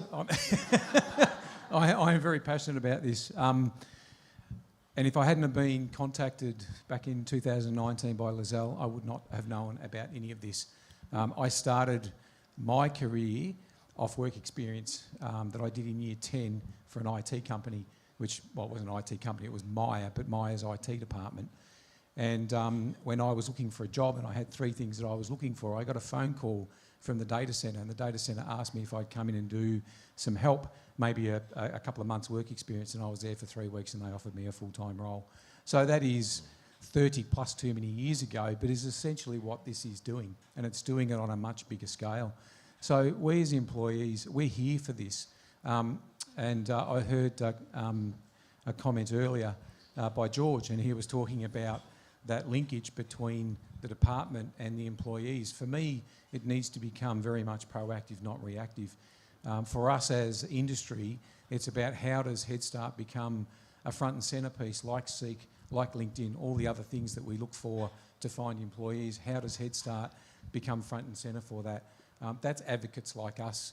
The people that I talk to in the industry, I actually promote Head Start to them. So I'm starting to push it myself because I have a very personal interest in it because of my experience and the experience that I see of the children. So we're here to be engaged. Resource will be the challenge. The industry is massive. Do you have enough resources to be able to meet that? That would be my question. David. Thank you. I would just say do more of what you're doing now. You don't just, and I know you don't do this, but you don't just educate people and then send them on their way and wish them all the very, very best. You are, in fact, the conduit. Education is the conduit into employment. And you need to actually have a very firm bridge in that from one space to another. And so this type of engagement, and particularly, as I say, not to repeat myself, but as I say, through industry bodies, because that's where you get large contact points into large contact points, and you will bridge that gap. If I can just go back to that last point about gender, I come from a very male-dominated, banking-influenced industry, and we would call it male, pale and stale. Over the last 3 years, I know that our membership of our professional bodies, female membership, has gone from 8% to 27%, and I'm quite proud of that. But that's through a program of education. Education is so important on so many levels. And I don't think perhaps because you're in the education space and you're not in the private sector, perhaps you don't realise quite how important it is. But there are so many things that educators can do to prepare people and to provide them with outcomes and careers. Remaining panellists, thoughts on what these people should be aware of from your perspective as employers? Yeah, mate, the one thing for us is when the kids come in and do that 2-year period, year 11 and 12, they do get that sort of little inkling that, they put the horse before the cart, I guess, and they want to get out and they want to start full-time employment straight away. We encourage them to stay in school for as long as possible. Like, we want them to finish year 12, we want them to do their muck-up day, we want them to spend that last year, which is really, really important at the end, because you've got the rest of your life to make a buck. And, you're a slave to money after you leave school, so you might as well stay in school and enjoy those 2 years with your friends. You're a slave to the money, then you die, I believe is the lyric. Yep. Correct. I couldn't agree more. I wish I'd made that point, but it's absolutely true. Stay in school as long, through to the end. Get it all in theory as much as you possibly can, then worry about getting a job. Several of you have mentioned that transition from school to full-time work is, dangerous, and you can lose good students there from that fast transition. Any other thoughts before we close? Yeah, and I'm suppose looking at from the other perspective that there is some kids that maybe aren't suited to finish school. It's reality. I've got 2 children that are in their early 20s now, and I did have the same situation with them. So that's why, still as an industry, big industries, especially with Ventia as a service industry, we've got a lot of non-qualified, entry-level positions. But that's still a pathways. Just because you haven't got a qualification, we're still telling the kids that is a start, but that's a pathway to something else. With Ventia, or former defence contractor I worked with, I started as a production clerk. I'm now site supervisor. So, that's just my little story, but I've seen people within my business start in a stores role and they're now in a production clerk role. So they've already moved up a couple of levels. So there's opportunities within the business. So sometimes for people that don't finish school, or they do finish school, but they don't want to go into tertiary education, there is opportunities with some major businesses out here and like Ventia, where they can have a step into the workforce, but then they build a career from there, and be successful. Colin. So I'd just like to say that invite us to come and have a chat to you. I work at a hospital, and most people think that our hospital is made up of 2 professions, doctors and nurses. No, we are quite a diverse workforce. So when our students come along, we'd ask them all on the first day, what would they like to be? So all the girls, they all want to be nurses, and they're all going to work with babies. Really? and Still? children. Still? That really? Now? That really is what happens. And what do the boys? The boys all want to be paramedics, because that's really cool. And then we have, we give them exposure into the allied health sector, which is, growing in leaps and bounds. And our educators, our nursing educators and our allied health, they have great delight over the course of the time, just, showcasing what they've got available. So then we ask them at the end, and then their whole thought processes have changed. They've been exposed to things they didn't know existed. Wound care nurses, as I said, OTs, can't say that enough, podiatrists, dentists, biomedical scientists. It's just, and finance people. It's endless what we do. Our workforce is predominantly nursing, there is no denying that, but there is still probably 1,000 of our workforce is nurses, but another 1,000 of them are made up of quite a diverse group of people.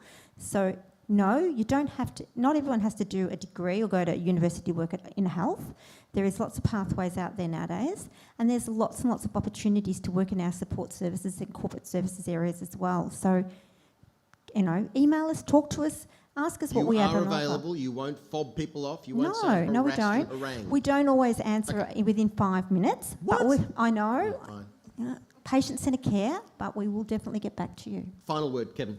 So the last thing I'd like to say is the key thing is, for us up here, we're in front of the education department, put us in front of the students. That's where we shine and that's where the students shine. So the most benefit for me is talking to 200, 250 students. That's where the benefit is. Please join me in thanking our panellists, Colleen Wilkinson, David Gandolfo, Kevin Hills, Jono McCartney and Faye de Helen. Panellists, thank you so much. I'm sorry we didn't have more time. Please, you are free to rejoin mainstream society. Jono touched on employing a female, heaven forbid, in trades, and also if we had more time we would have talked about some people still find that quite remarkable out there, and she meets some resistance. And we're about to watch a video of a young woman who, heaven forbid, has chosen to work in the field of agriculture, and that is very rare indeed. Please. When you tell people that you're working on a dairy, they look at you funny, thinking you're a girl, you can't do that. It's what I love, so I've never let it stop me. I first heard about Head Start at school when they do presentations in our classes.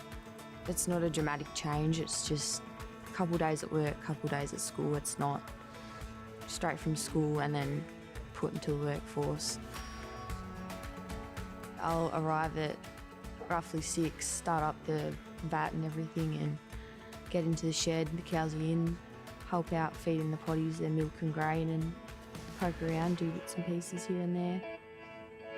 I just like the hands-on, being outside with the animals.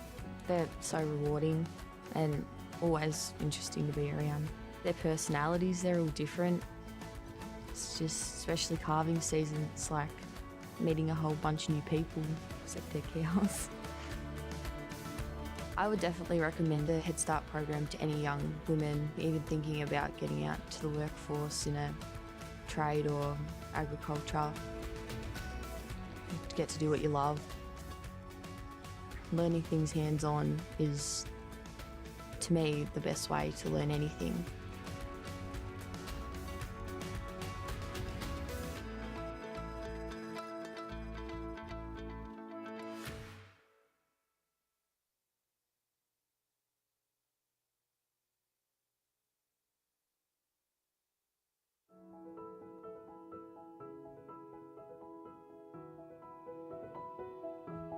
The Head Start program allowed us to give kids an opportunity that may not have otherwise had, and yeah, it allows us to give back to kids that are in our local community. Head Start did all the groundwork for us and ensured that the candidates we had were really suitable to our organisation. We've been able to trial kids on the work experience program first to ensure that they really are suitable and get more of a feel for the job. The Head Start coordinator has been of huge support to us. Whenever we've had any queries or any assistance required, they've been really prompt and really helpful. Historically, we've had challenges finding long-term apprentices. This program's really changed that. The program's helped us build a pipeline for employees. The Head Start students we've had have all been long-term placements. So it's been a huge success in that regard in terms of not filling a short-term position, but a long-term member of our organisation. The gradual transition of students into our organisation, firstly on whether it's a 1 or 2 day basis, and then completing school and then continuing 5 days has been a huge success. Historically, we've been challenged with kids finding it difficult finishing school and starting straight with us 5 days a week. So this allows them to slowly transition into employment. All of our Head Start students that we've had are still with us today, some into their 3rd year. Another story about what's going on out there in Caroline Springs. Folks, thus ends the formalities for today. Now, I promised that you would feel a little bit more optimistic about Western society, no less, at the start of the show. Do we feel a little bit more optimistic about all that's happening out there? Excellent. For young people, pathways being created, employers coming on board, the commitment of the government and the department. Now, folks, desserts served. If you must leave and break our hearts, you can, but please feel free to mix and mingle for a little while longer. Also, just want to point out the obvious. Events like this do not happen by accident. Thus, we want to thank all the people involved in organising today, our panellists, both employers and from the education world, to the young people and the old ones who were involved in our videos. Thank you so much. The venue and the audio-visual people did not miss a beat all morning. And personally, for me, thank you so much for the opportunity to be here today. And also, can we hear it one more time for our musician, Kiki? Oh, what a pro. I just mentioned her name and she starts strumming that tune underneath me, which is my signal that it's time to go. But I just want to leave you with one other thing. You might think that this whole career-building, transition-changing period of your life is gone. I want to introduce you to this man who I met throughout today's event. Please make Alan very welcome. Alan, welcome. I couldn't help but notice your garb. Now, could you just outline your career trajectory, please? Well, it's a fairly boring trajectory for many, many years. I went to school. I went from school to university. There was really no choice. I had wanted to do an apprenticeship, and I was told I was getting too good a marks. I wasn't allowed to leave school. So I stayed at school, became a mechanical engineer. Didn't know what a mechanical engineer really was. So I thought I'll stay on and do a master's, and then I might find out what it is all about. So I was still at the university 40 years later. I mean, you'd graduated and stuff. Oh, I did graduate, yes. Yeah, no, not like some of my students, you're right.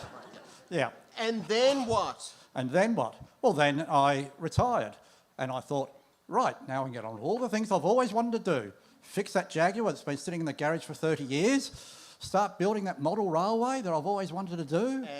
And I had a change of life, didn't I? So I was already doing some studies at Trinity College in theology, but not with any intention of becoming a minister. No intention whatsoever. And then whilst I was doing those studies, someone tapped me on the shoulder and said, have you thought about? And I said... Was this a voice in your head or a person? It's a real person. A real person. It was actually over a lunch at a break in between studies, and the woman said to me, who was a fellow student, who was going to be ordained, have you thought about it? And I said, well, I've thought about it, but I'm too old now. I mean, there wasn't a lot of hair then, and certainly no more now. And now you except find for the yourself... COVID part getting a bit long at the back, but other than that. And now you find yourself? And now I find myself as an assistant minister in the parish of Gisborne. So, which will be now, well, obviously until the end, whatever that might be. Well, you know more about that than we do. And Alan is also recruiting today, so no one leave. Folks, once again, thanks for being a part of championing Victorian industry within schools. My name's Brett DeHoot. Enjoy the rest of the day, and all strength to your arm, and thank you for the work you do each and every day. Farewell.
Do is have a little fun before I die, said the man next to me out of nowhere.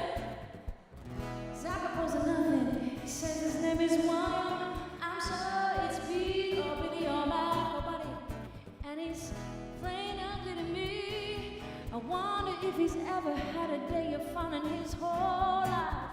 Right, we are drinking beer at noon on Tuesday in a bar that faces a giant car wash.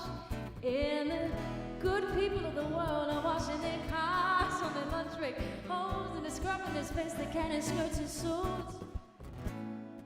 Shiny dyes and the Buicks. Back to the phone companies or the record store too.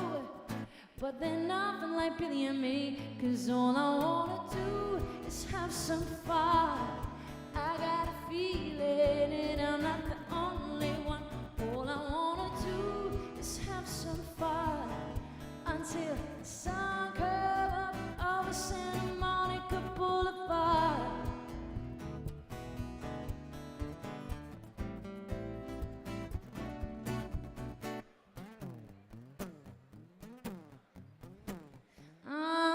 I like a good beer buzz early in the morning, and Billy likes to peel the labels from his bottles of bar. Shreds them on the bar, lights them all in an oversized pack, letting each one burn down to his thick fingers before blowing and cursing them out. He watches the buds as they spin on the floor. A happy couple enters the bar. Dangerous to close to one another, Bartender looks up from his wine ass, says all I wanna do is have some fun. I got a feeling I'm not the only one. All I wanna do is have some fun. I gotta tell you, the party has just begun. All I wanna do is have some fun until some club up on Santa Monica Boulevard. All I wanna do is come, come, yeah.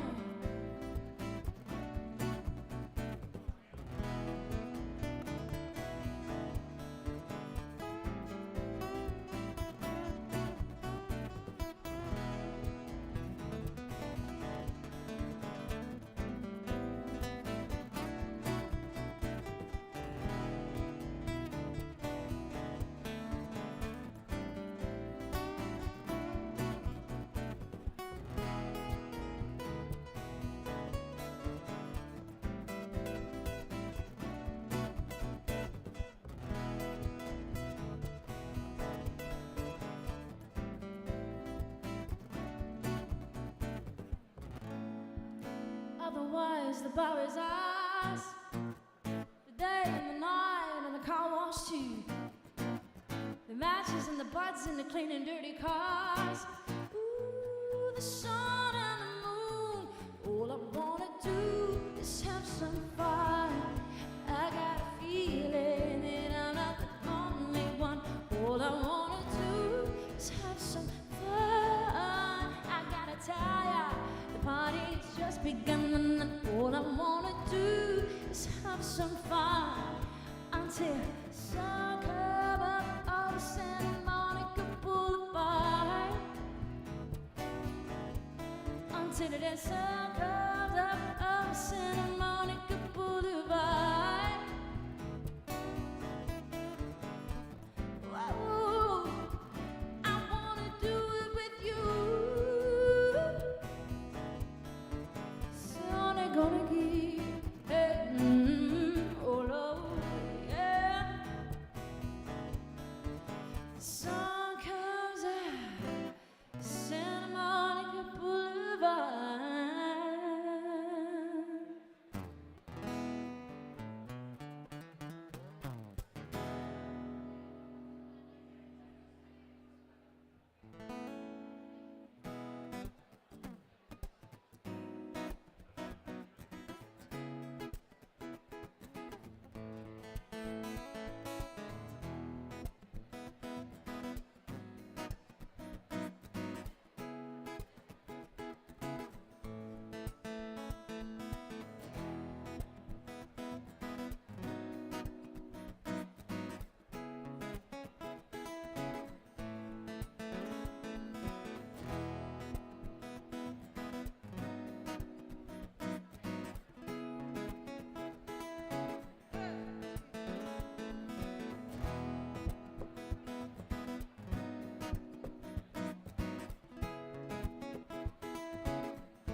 Seems like everybody's got a price. Oh, I wanna have a sleeping night. So come first, truth comes second. Just stop for a minute and smile.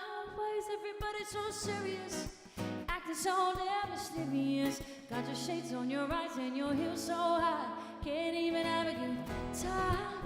Everybody look to the left. Everybody look to the right. We're paying with love tonight. Cause it's not about the money, money, money. I don't need your money, money, money. We just wanna make the world dance. Forget about the price. about the bling, you wanna make the world dance all over.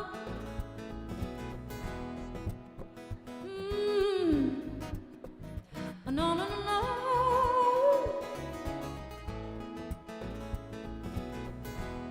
Oh, baby, baby, baby, I just wanna make the world dance, yeah. That's right. Need to take it back in time. Oh, when music made us so unite, and it wasn't all those videos. I'm the only one getting tired. Why is everybody so obsessed? Does money won't buy you happiness? Can we all slow down? Joy right now, guarantee won't be feeling no right. Everybody look to the left, everybody look to the right. Oh, we're paying with love tonight, 'cause it's not about money, money, money. I don't need your money, money, money. We just wanna make the world dance.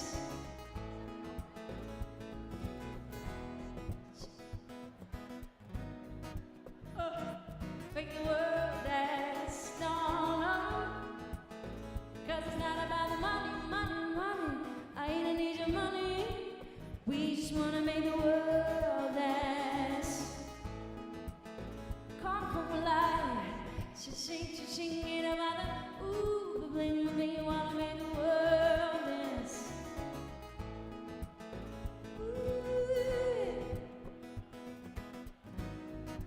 I just wanna make the world dance. No, no.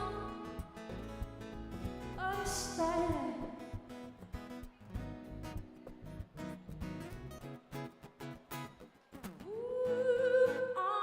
Sing like, what's somebody gotta do to convince? All I got is my thoughts to reminisce, and not to make moves in the wrong way. Guess because it might mess up what I dreamt of. Coming on, I was just one with the very small glimpse. Life through my patches and artificial tints. Well placed before me, just to reassure me. Well, it's never easy, even once the shoe fits. So coming out when the shoe fits, I'm again my kicks. Using all of my wits and what my mind transmits. But I admit sometimes it's not enough. Now for who to prove a point, I'm still making my move in the blood. Some huffing out, puffing and tough, but can't blow unfair in the windy weather. Too much pressure, too hard to handle me.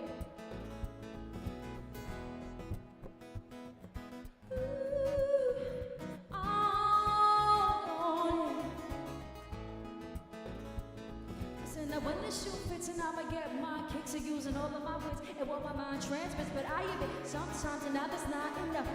Who to prove a point, I'm still making my move in the blood. Some huffing and puffing and tough, but calm through one feather in the windy with ooh, destination. Come now. Everybody look to the left, everybody look to the right. Come on, we're paying with love tonight. Pay with love tonight. Pay with love tonight. Not about money, money, money. I don't need your money, baby, baby. Wanna make the world dance, yeah. Come on, cha-ching, cha-ching, you know what? Bling, bling, you wanna